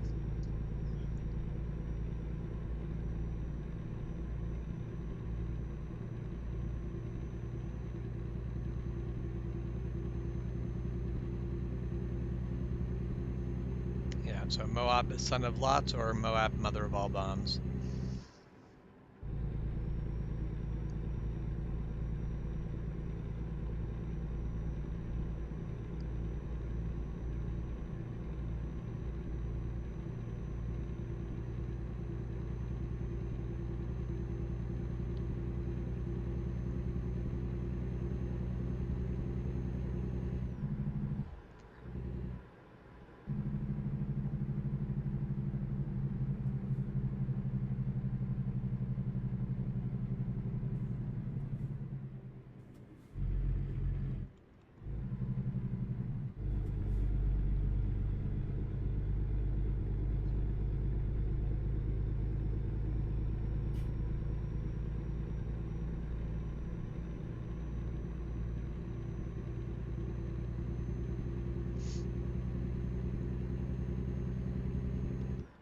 So now one thing that I think would be kind of neat and possibly annoying as heck would be adding seasons to American Truck Simulator. Like realistically, I might get salty of having to deal with like I might actually no, it'd be fine. Basically, if I want to avoid dealing with winter, just let me take the like I'll stick to Arizona and New Mexico during winter. But I think it would be kind of neat to actually have the game cycle through seasons. Have it every 4 weeks in game have the seasons change. Basically go through summer, spring, winter, and fall. It would add a lot of art to be made to the game. It would basically triple their or quadruple their art load. They would have to make everything they made already.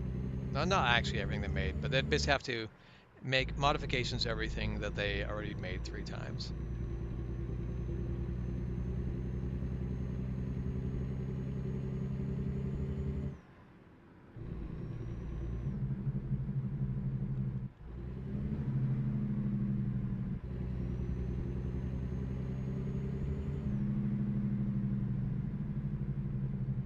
That was weird. The arrow disappeared as I came up to it. It's got to be something about the way the game handles level of distance.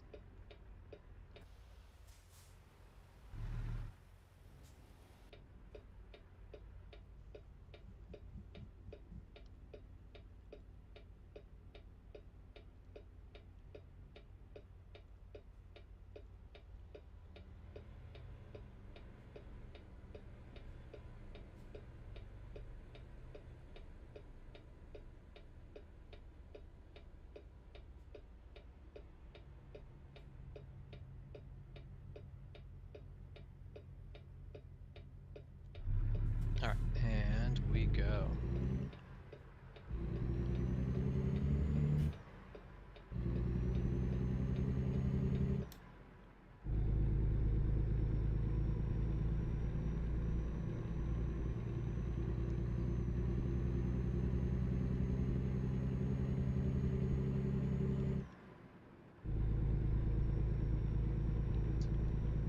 I do find it interesting how much it feels like it takes so much effort to build up any speed in a big rig. I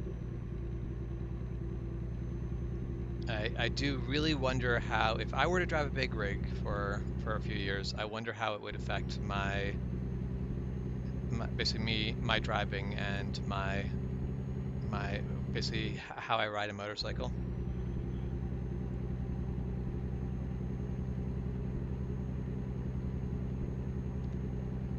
So I feel like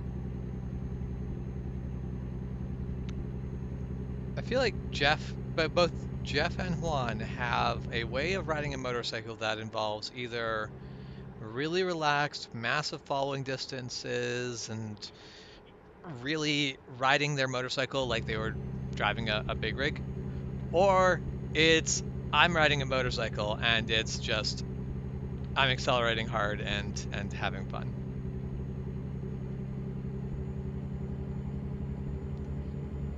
So the most likely thing would be that I would also do that since Of the two people who I know who do both, that's the way they both ride. But yeah,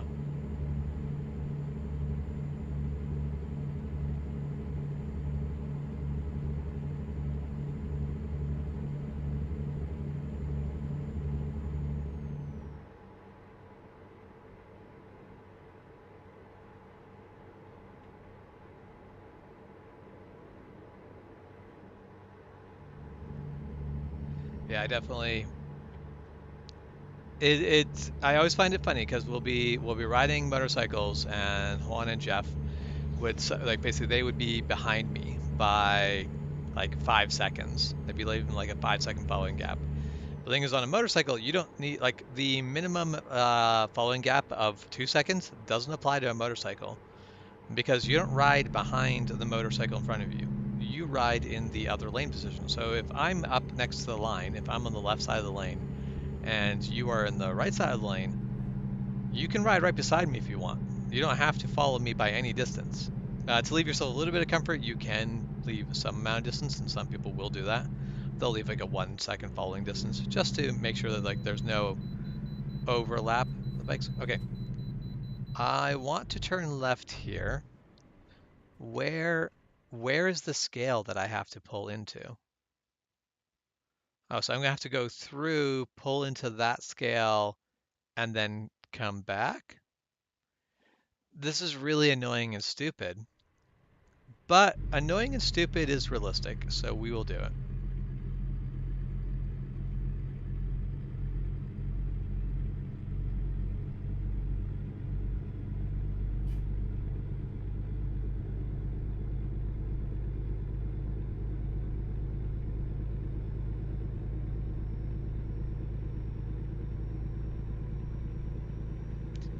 Okay, now the GPS is telling me to go this route, but I like that route better. We haven't done that route. So we're actually going to turn around and go back the way that it had originally told us to go, rather than follow this correction.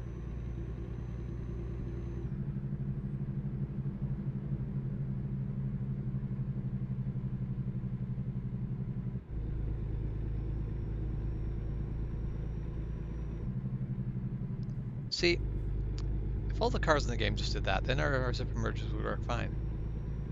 Just balls to the wall, go for it. You're a superstar. Make it happen.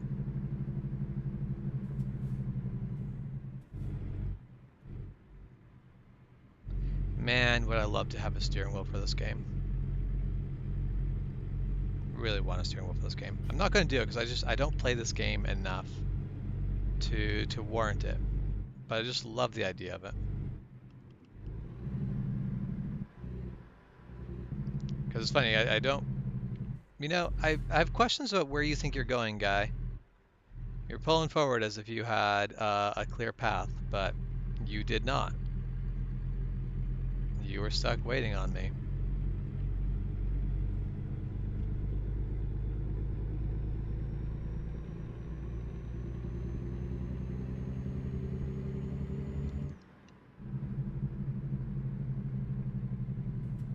Like, yes, getting a wheel is definitely tempting, but my entire thing is I would get more use out of a flight stick, and I haven't been able to justify buying a flight stick, so I should really hold off on the wheel.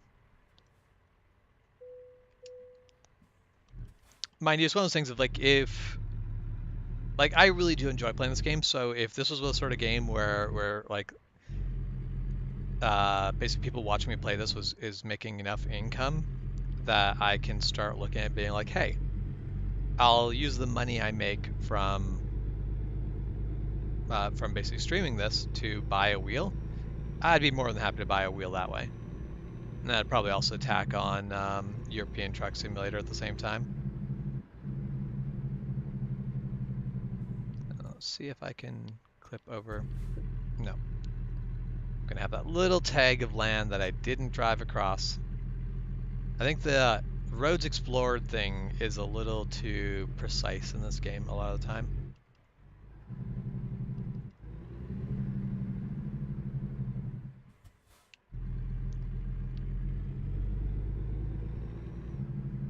Car, this is going to be a problem if you keep on coming in. I probably didn't need that much lane. if I had just taken a little bit more room on the other side of that. But I didn't, so I had to take what I had to take.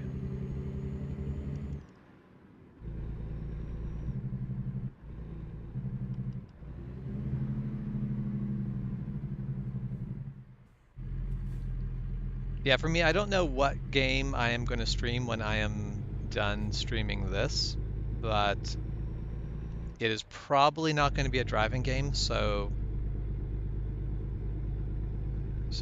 realistically, I don't know how long it'll be before I go back to doing a driving game. And actually, my higher priority, basically, if I was going to get a wheel, the expensive part of it would be that I'd also actually want to have a better monitor setup. This game doesn't do dual monitors very well. It's a real pain to get the dual monitor set up the way you actually want, because it wants you to split up this sort of front view. Meanwhile, what I want is I want my left monitor to be completely separate setup, and I want it to basically show me this. This is what I want, or my right monitor, the monitor on the right hand side. I want it to be basically looking out to the right side of the vehicle, because I don't want just more vision out this way. Mind you, a nice ultra curved monitor would be great, even if it was at this. Just basically make a field of view really wide and have it curved around you. That'd be fantastic.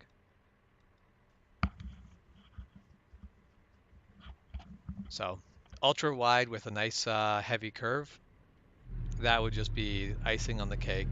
Perfect. Perfect way to play American Truck Simulator.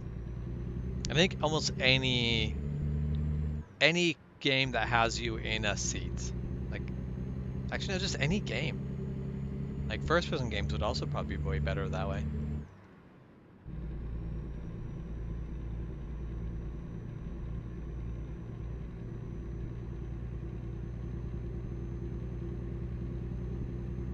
Now that would be a bloody ideal, is if you could actually have one monitor per window.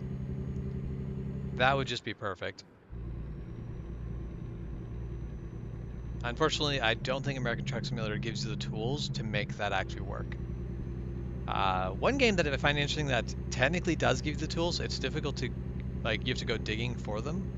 But I know somewhere in the mid, like I think Forza 3 or Forza 4, it actually gave you the tools to do that. There were people who had Forza setups where you could basically set it up like a full racing sim where you had a steering wheel and then it was surrounded by monitors. And then they had the hydraulics and all that stuff, and that was just super amazing stuff to see. But also, that stuff got real expensive. You're looking at basically spending $20,000 minimum. But man, would that be a gorgeous setup to have. Having that would be just crazy.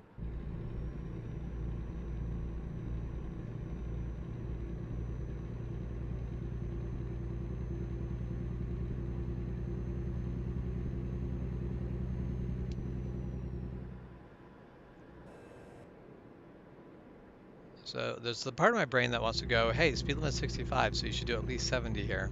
But also, the road here looks a wee bit twisty, and I haven't done this road before.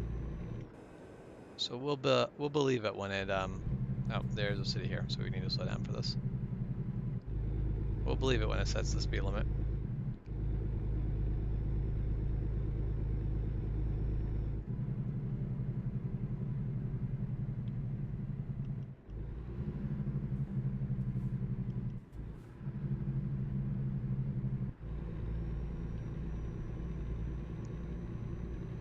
But also, I really don't know what I am going to be playing next, but I'm currently looking for what would be cool, what would be fun.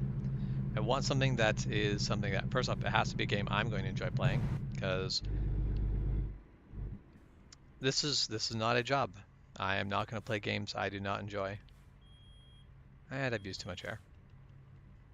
But also, I want to play a game that is something that is entertaining to watch, and also is something I can still read the comments while playing. Like you play an action game, and I can't keep track of comments while also playing a action-oriented game.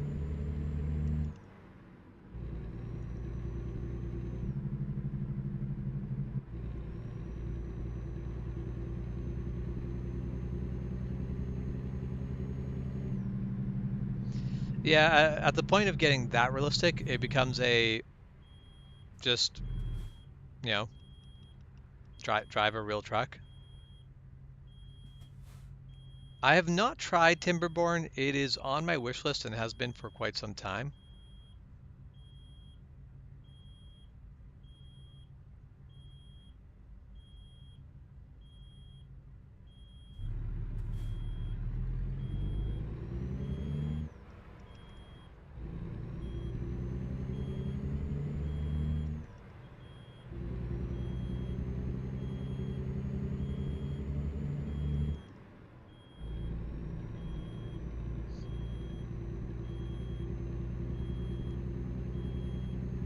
We'll eventually build up enough air to get the there. It finally shut up.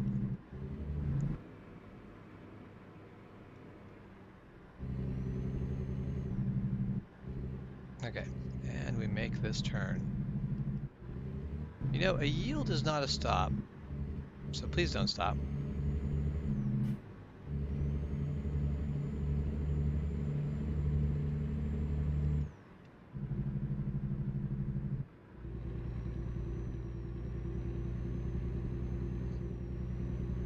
This road cannot get to a higher speed limit soon enough. Okay, it's 60, my dude. You're in a sports car. Go.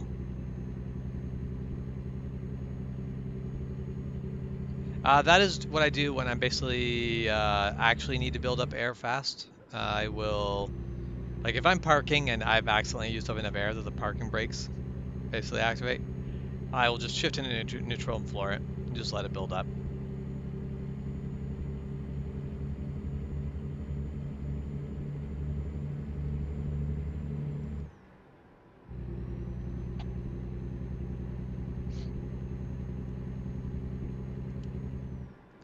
I mean, I feel like playing Stray when it first came out was very, like, if you were playing Stray when it first came out, your channel would definitely get quite a bit of attention for it.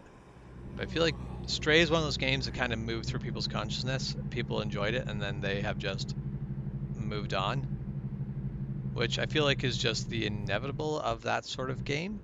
But also it's kind of sad because from everything I can tell, it's a great game. It was just the thing that made it really become popular was simply the fact that you play as a cat, and that just was what everyone loved.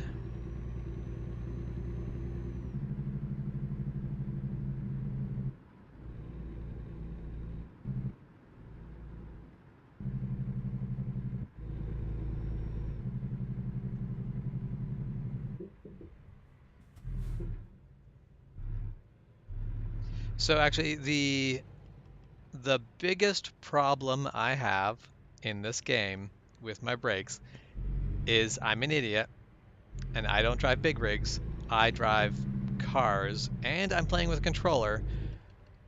So what I do is I tap the brake. Tapping the brake is absolutely useless in a big rig. That's just a waste of air.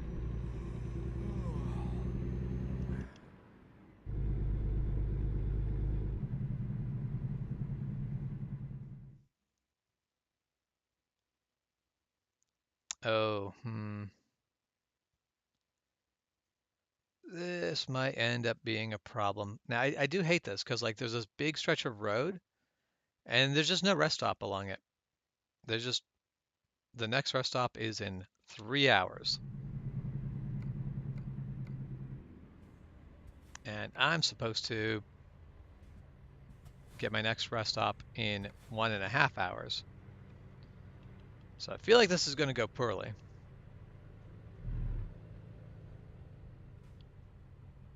That's one of the things I hate in this game, because so what I really need to do is I need to go to bed now. However, then I'm going to bed at 7, which then kicks me forward and everything's messed up. Basically, I have to, because the fact that I can't just sleep in the next morning. I can't just go, well, you know what, yes, I had to go longer than I wanted to. Or basically, I had to go to bed earlier than I wanted to because that was the only rest stop available. But I'm not going to start until this time so that I don't like toss off my entire schedule. But the game doesn't let me do that. The game doesn't let me do any of that, and that gets really bloody irritating. Well, that's the thing. If I could just take a rest stop here, but the and that's exactly what I'd do if the game just let me start the next day at like say 6 a.m.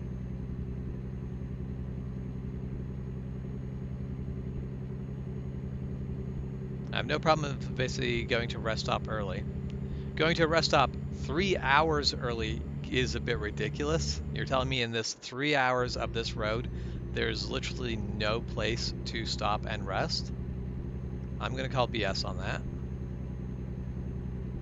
Like, and that's thing, if you told me that like in this city there is literally no place to stop a big rig and rest, you know, I'd buy that. I know how many issues you guys have had where it's like, no, like Vancouver does not make a good place to try to stop and have a basically stop overnight in a big rig. But like this is just wild open road. There's going to be somewhere where there's a pullover that I should be able to just stop in and take a rest stop.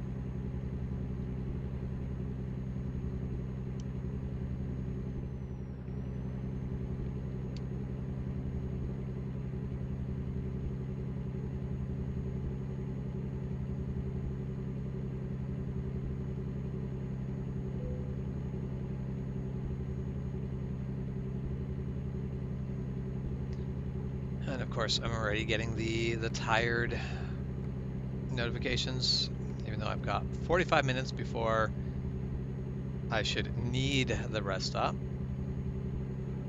This is also the first indicator where the game actually warns you that, hey, you should need rest stops in. But then for the next 3 hours of driving, there is not any rest stops at all. So we'll see how fast we can make this.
Oh.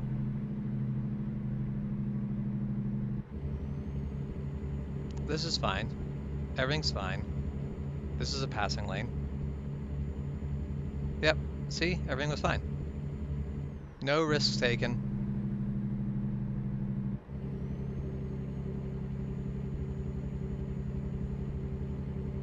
Nothing ventured, nothing gained.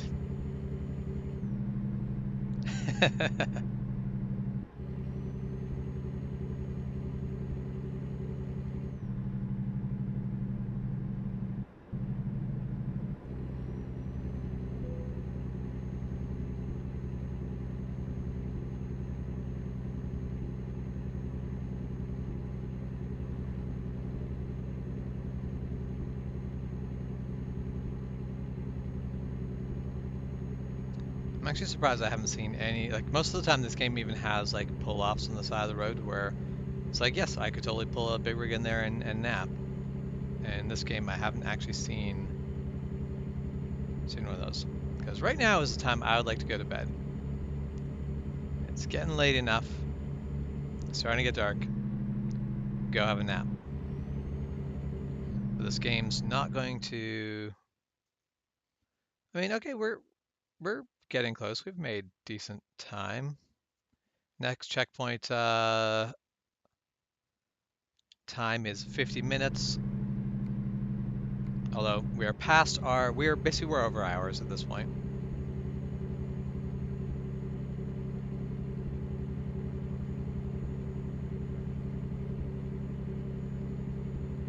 Ah, realistic. Bad choices, but realistic.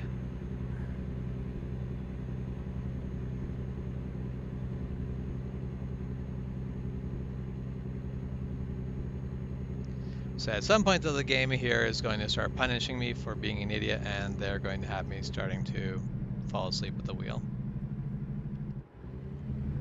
And that'll be a problem.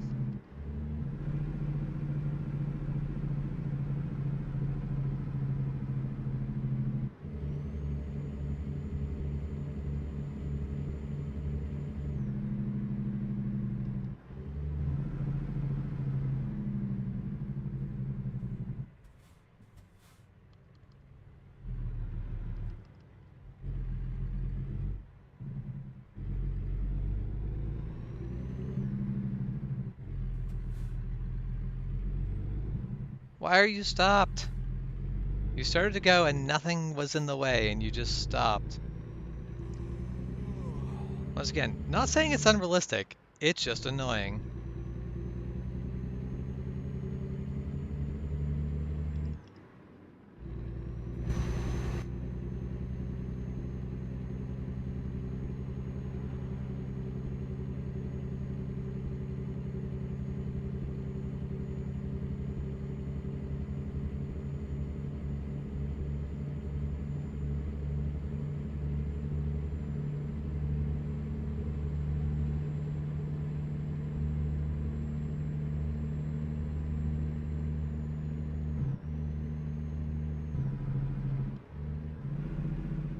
Okay, so which rest stop is actually closer? Is it this one or... No, that one is a garage. I can't just rest stop there. So I have to go for the one I'm going for.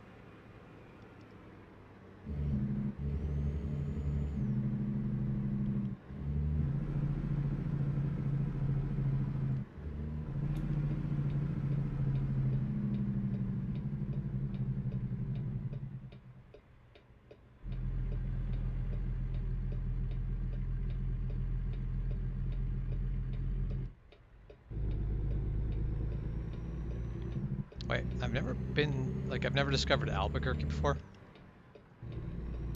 I've driven through Albuquerque. How have I not discovered Albuquerque before?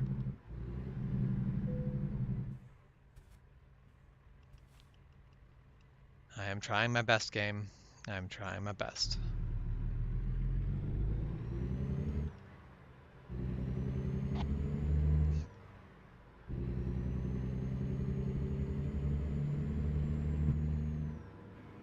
I'm just so close now. Let's just get where we're going. Almost time for a nap.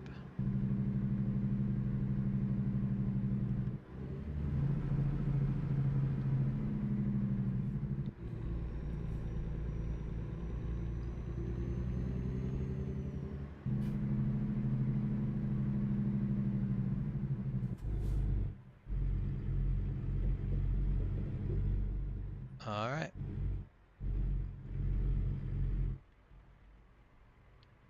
Stop in and grab some fuel. I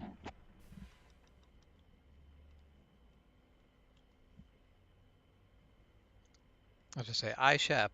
That doesn't sound accurate at all, Michael.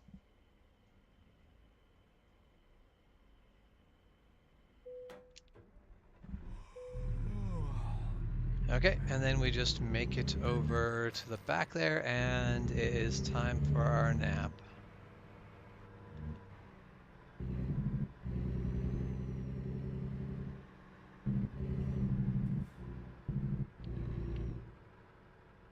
We're just gonna pull in, straight in.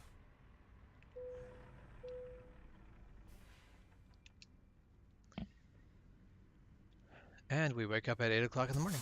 All right.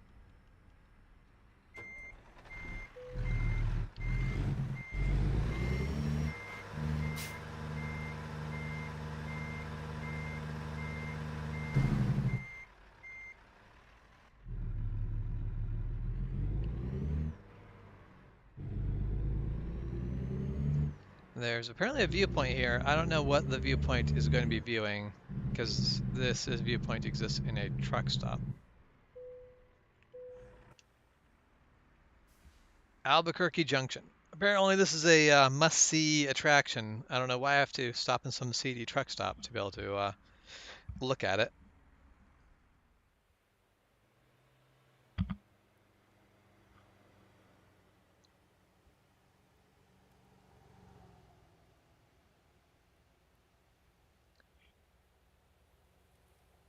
So, I mean, well, being called for food is generally a good thing, so I think that's worth interrupting a nap over.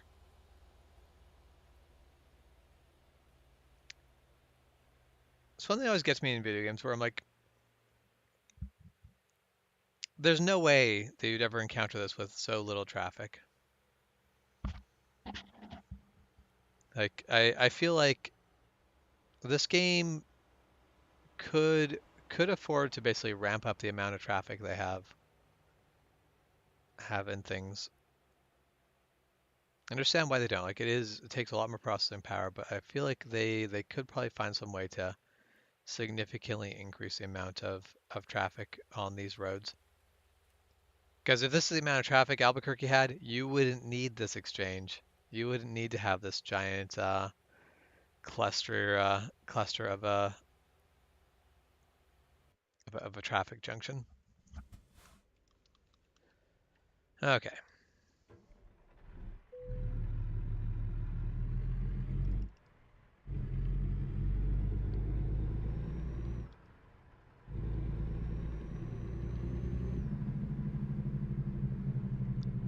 All right. Let's get back onto that highway.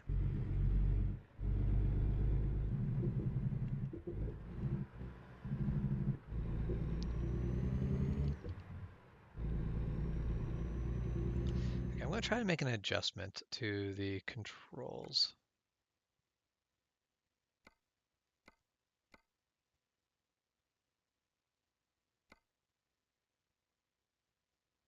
I'm going to increase steering non-linearity, and I'm going to increase the steering sensitivity.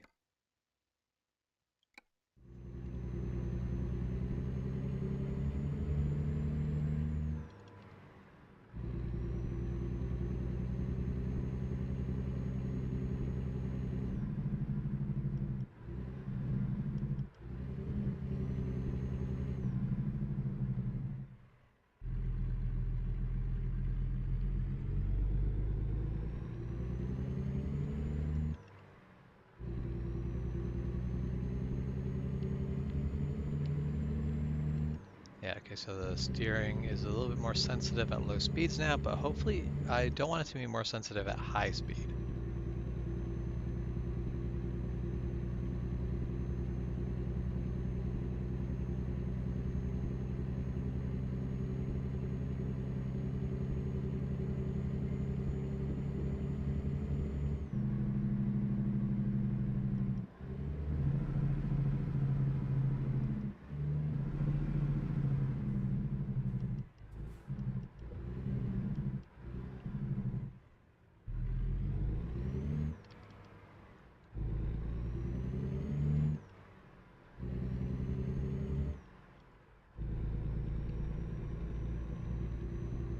Okay, so I want to get over that left lane because I'm going to be leaving this highway to get onto the actual freeway.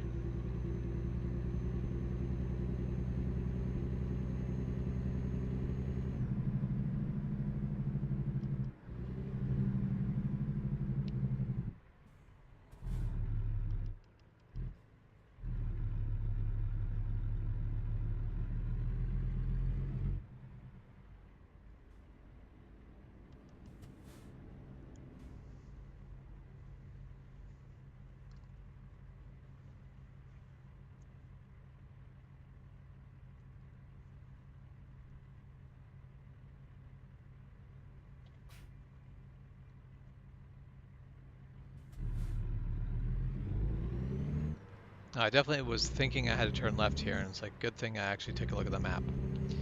Or if I'd just taken a careful look there. You can't turn left there, that's why there's no left turn lane there.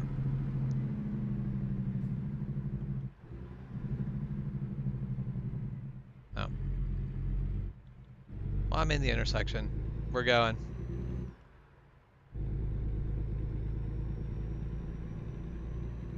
Someone can lecture me about poor life choices later.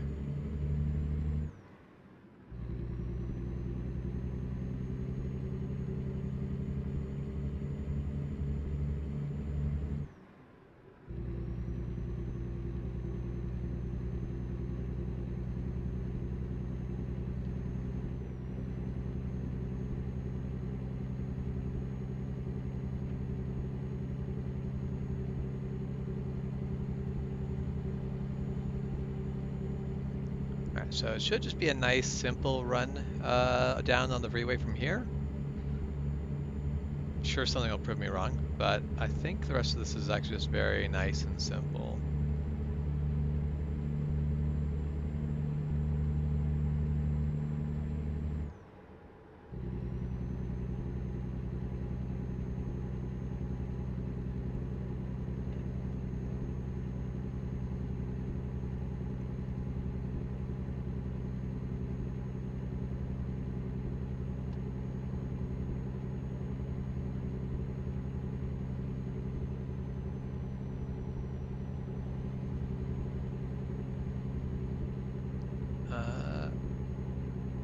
We're gonna need to move over some lanes there, buddy.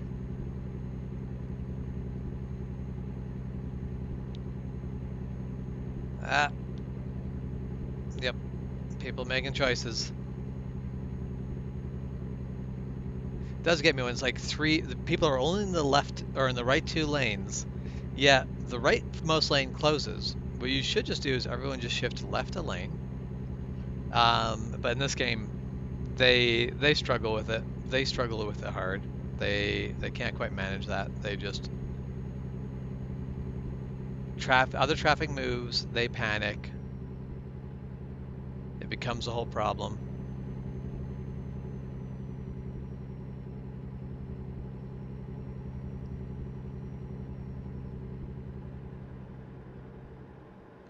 I'm pretty sure like 90% of my live streams in this game are basically me just complaining about the traffic and either about how it's unrealistic or about how it's realistic, but I'm still complaining about it. I'm pretty sure that's what, if I went back and actually like looked at what I talk about most of the time, it's either I'm just chatting with someone about something or I'm complaining about traffic. Which is probably realistic. If I was really driving a big rig, I imagine most of my time would be spent complaining about traffic. Because people make choices in cars that are not necessarily smart choices, and very often are very decidedly straight up dumb choices. And in this game, sometimes the AI makes choices that don't make sense to you. Like you can't see the logic of why a AI, like a real driver wouldn't do that, or so I would think. In other cases, I'm like, that was really dumb, but it is totally what drivers actually do. So there's very much a dumb but realistic and dumb and not realistic.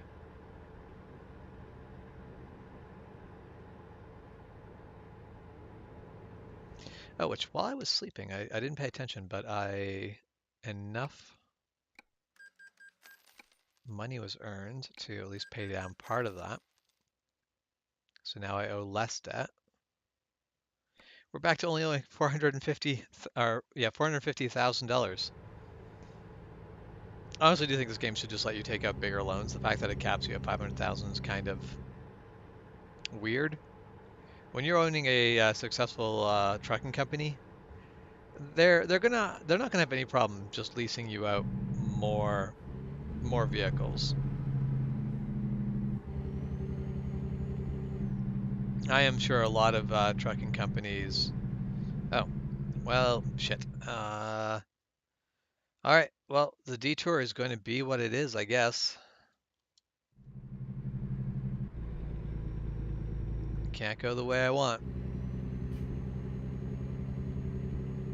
Shouldn't be a problem because I still have 26 hours to make this delivery.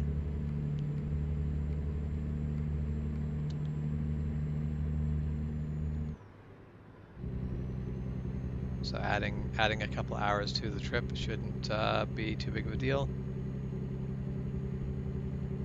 These trailers weird me out. It's just that's a weird look of tanker trailer.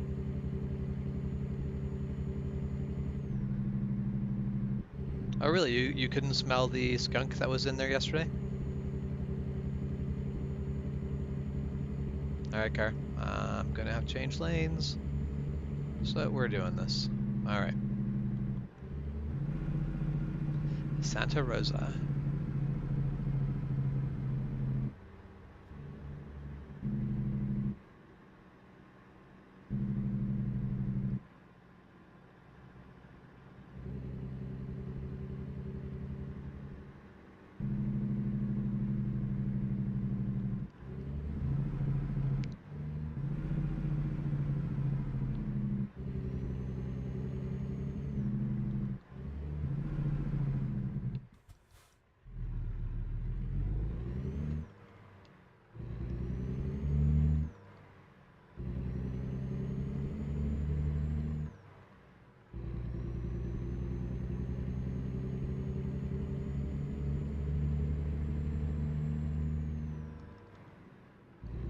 I mean, yeah, I don't imagine that the warehouses are heated down there, so yeah, I don't think it's surprising that if you had a bit of a chilly morning, that the warehouse is cold.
Definitely New Mexico. Like it's definitely you can tell it's farther south than the prairies I'm used to, but it still has that look where I look at it and go, "Yep, this looks like prairies to me."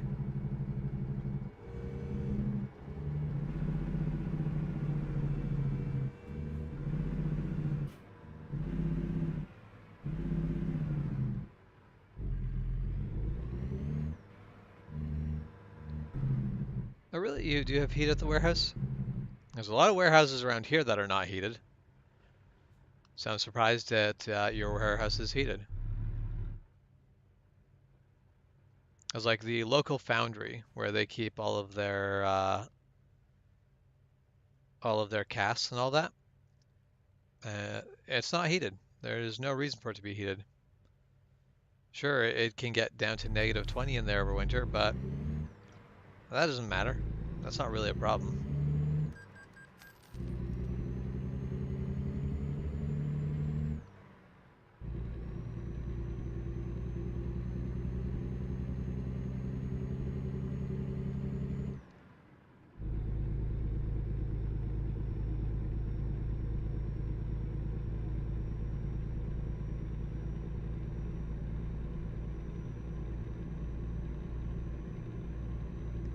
Say, these birds are very small on the sky, but there are birds out there floating around out there.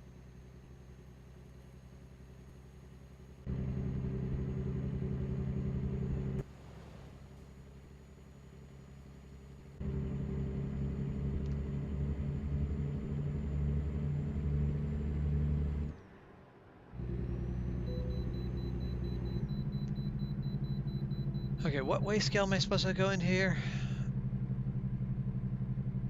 Oh, the weigh scale directly ahead. Yeah, that's fine. I can do that.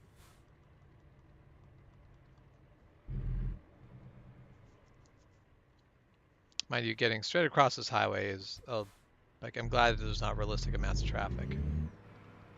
That would just be an absolute pain in the ass. Oh, and there's a viewpoint behind this scale.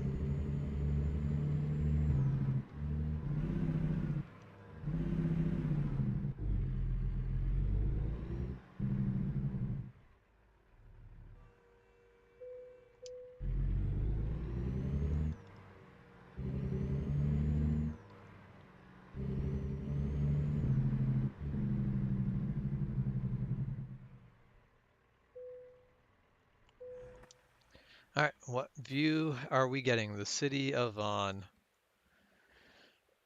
Is there actually anything cool to see in the city of Vaughn? Or was there just nothing else cool to see in all of New Mexico? Ooh, they've got a gas station.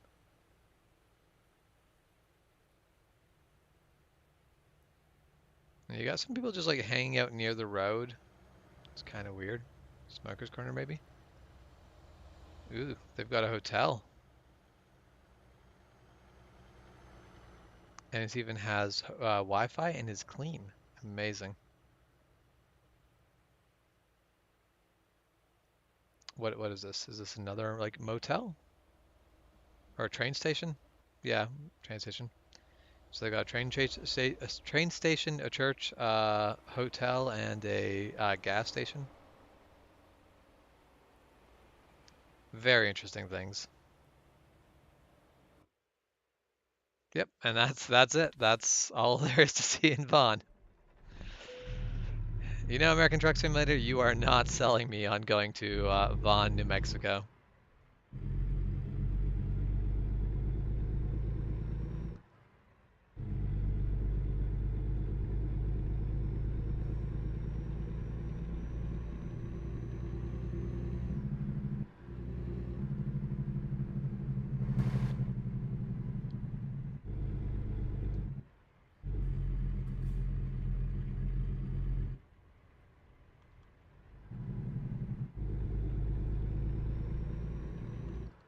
You know, after that exciting tour of Vaughn, I'm very tempted to turn left and go explore Vaughn. That's a lie. I am 100% not remotely interested in going into Vaughn.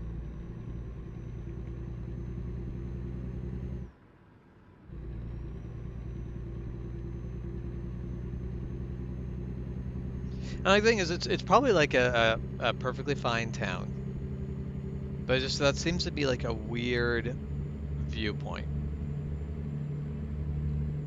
Like there's natural landscapes in New Mexico that are kind of pretty stunning, and I feel like showing off one of those features, something that's actually unique to the state, would be a lot more beneficial. Would actually feel kind of cool, but for some reason, Vaughn was kind of the thing they picked out. And that's one of those things. Maybe they went like they visited and they found like they went through Vaughn and they went, this place is really cool. We should make this one of the viewpoints. But then some point between visiting Vaughn and thinking it was amazing and actually making it in the game, it may have lost some of its charm.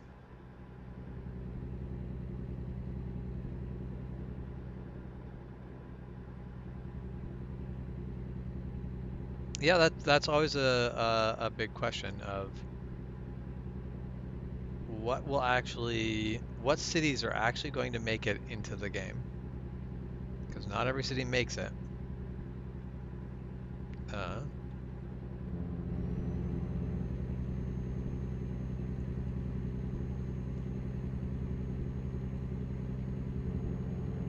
I did not realize that I could hit the number pad keys to get different views. Interesting. Not necessarily useful, but interesting. I guess that would be useful if I was playing it with mouse and keyboard, which sounds terrible. I mean, yep. When I get Texas, I'll do my best to drive to your hometown or as close as we can get.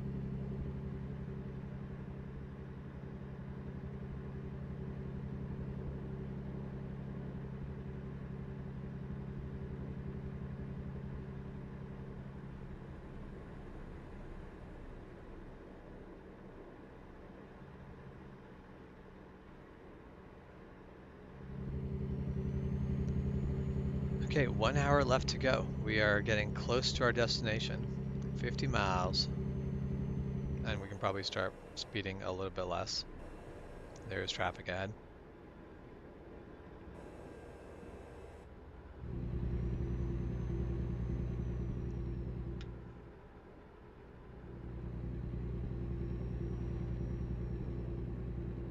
Because that's what I'm sure Fort Worth and Dallas will be in the game. It'll be interesting to see if your hometown is in it or if it just gets amalgamated into Dallas. Congratulations on the coffee.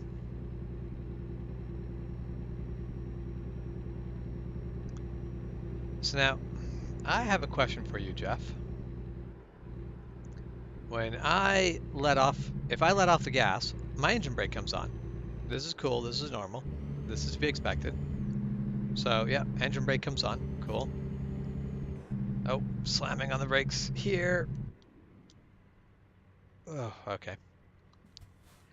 But when I use the, like if I set the cruise control, when I basically reduce, like when I'm going over speed in the cruise control, it just makes a sort of like soft air whining noise, but it slows me down very efficiently. What the heck is that? So I'll build demonstrate in a moment. I have to get moving before I can demonstrate, but as soon as I can get up to speed and set the cruise control, I'll just set the cruise control way down, and then we'll get the chance to hear it again. But yeah, like the cruise control has this, like it doesn't use your engine brake to slow down. I don't know if it's actually using your real brakes, but it doesn't sound the same as like when you apply brakes. It just has this like soft whine noise.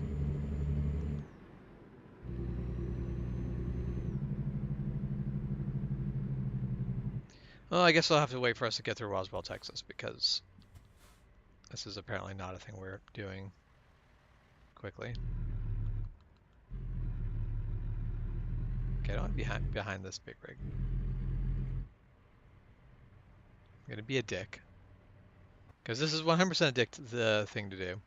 Because now I'm basically blocking off 2 lanes of traffic. Until I move, everyone's just kind of stuck waiting on me.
Okay, so here we're getting our chance to leave Roswell, get ourselves up to speed.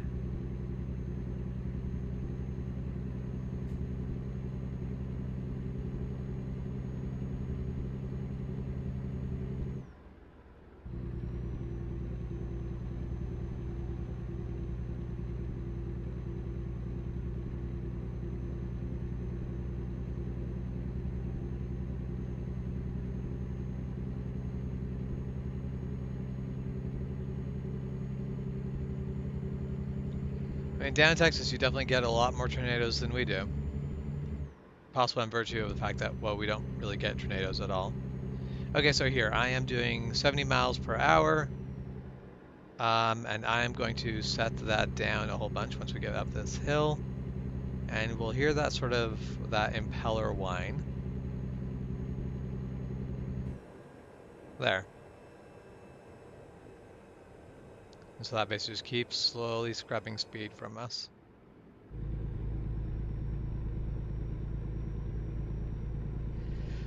So that's interesting.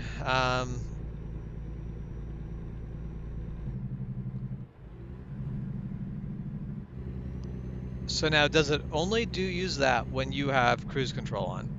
Like if you're just driving that yourself normally, it doesn't use this to slow you down at all.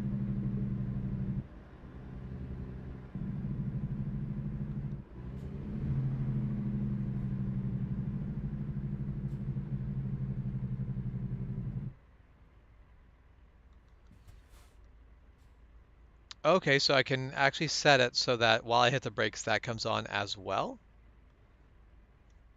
Interesting. Let's see. Uh, Advanced trailer coupling. I know I'm going to see what advanced trailer coupling actually does.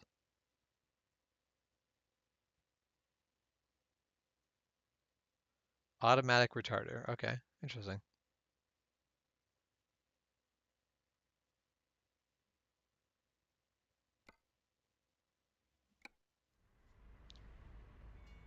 You are visible. Oh, no, am I invisible? Ghost? What?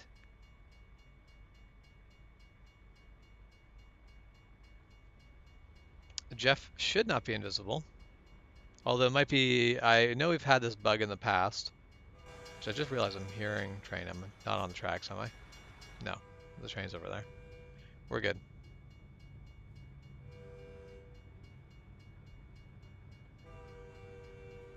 Oh, I'm rolling into the intersection while I'm looking at other things.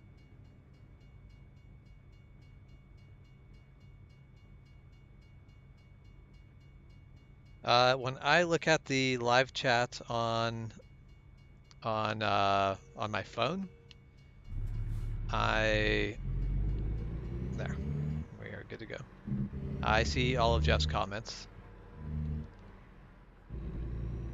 So I think the bug is on Michael's side, unless somebody else is also unable to see Jeff. Might be a YouTube issue, but I can see Jeff's comments both on the live stream as well as if I basically check in on my phone as a regular viewer. Because the account that I am on my phone is not the 3J's count.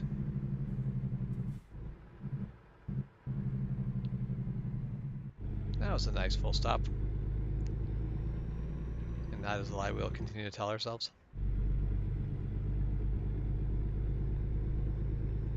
Okay, and we have made it to our destination.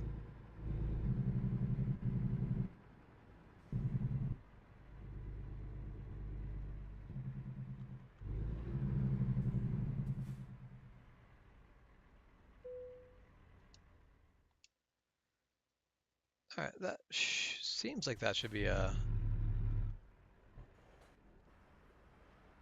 Okay, so it is back it into that back corner. This might actually be a challenging one because I have to basically back it around, but I have to back it around on my blind side. If I was going to use the... If I was going to be able to use the... Hold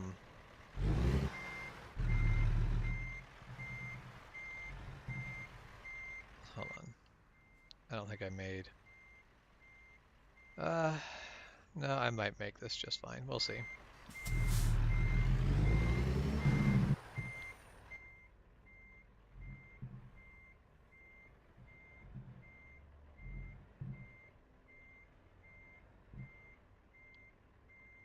There.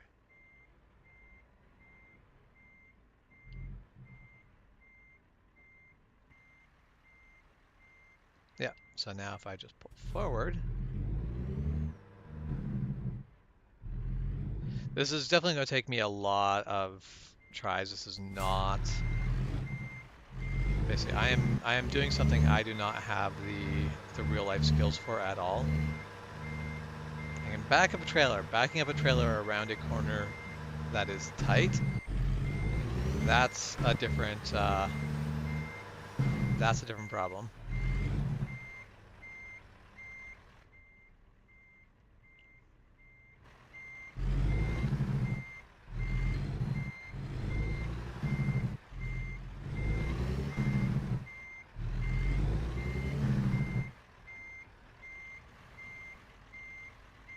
I did not start that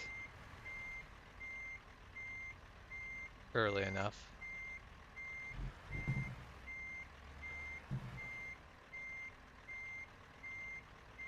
I made poor choices on that.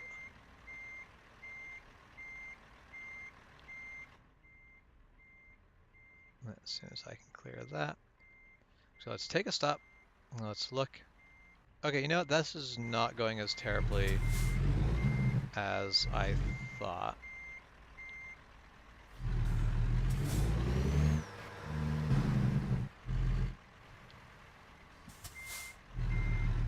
Nope. This needs to start kicking over right away.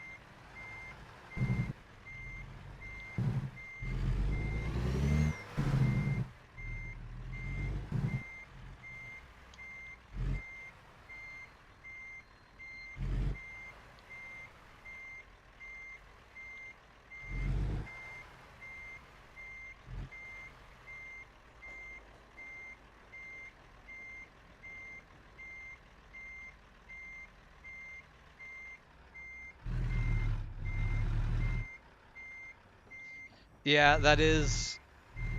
I do kind of wish I could actually put up the video at 1080p live stream.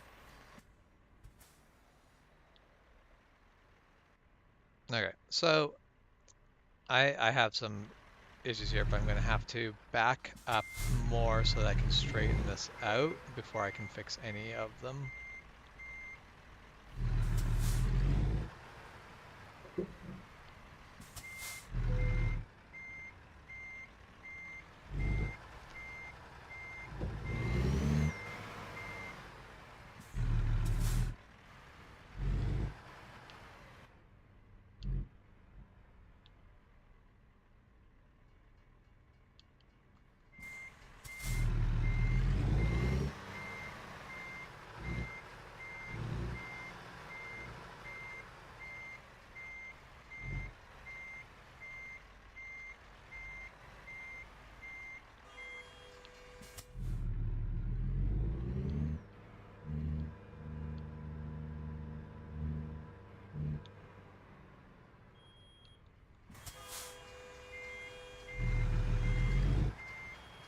Because I'm just slowly working that trailer over. I will get there, but if I had done this better, I could have done this in a single run around.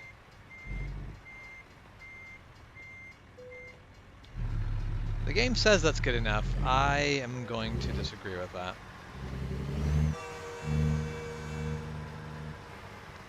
I appreciate the game giving me that leeway.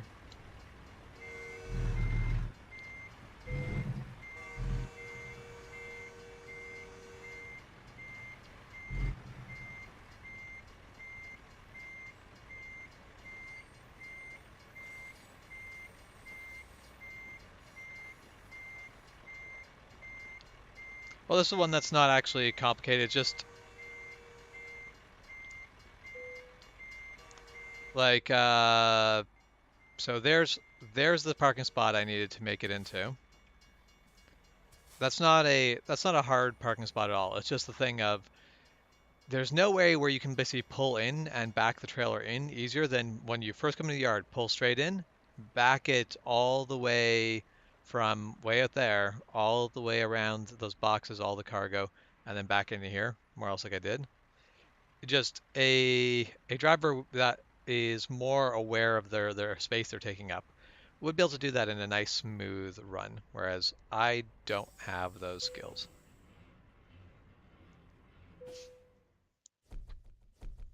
But anyway, we got it parked, and we didn't even hit anything doing it.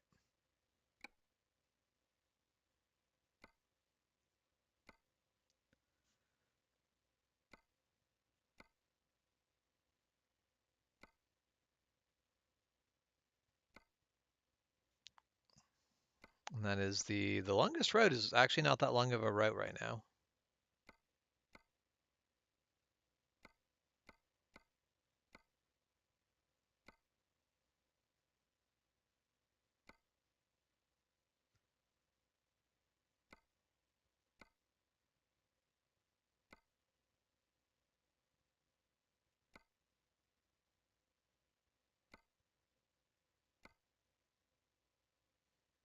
I do kind of like the wide load ones, but they're a special type of pain. I'll just haul an entire garbage truck. All right, well, we'll figure out what we are doing next time. Now we will just go to leave the yard. All right, here's the lift truck haul. That's a interesting looking lift truck.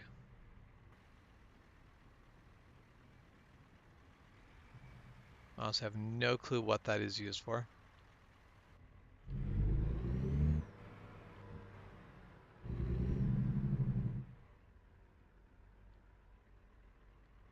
All right.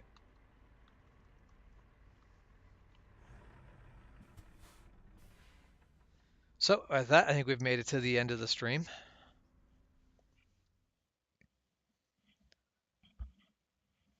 So well, I'll be back again tomorrow. In the meantime, I hope you guys all have a good evening. And if it's not evening wherever you are, I hope you have a good night or good morning. We will see you next time.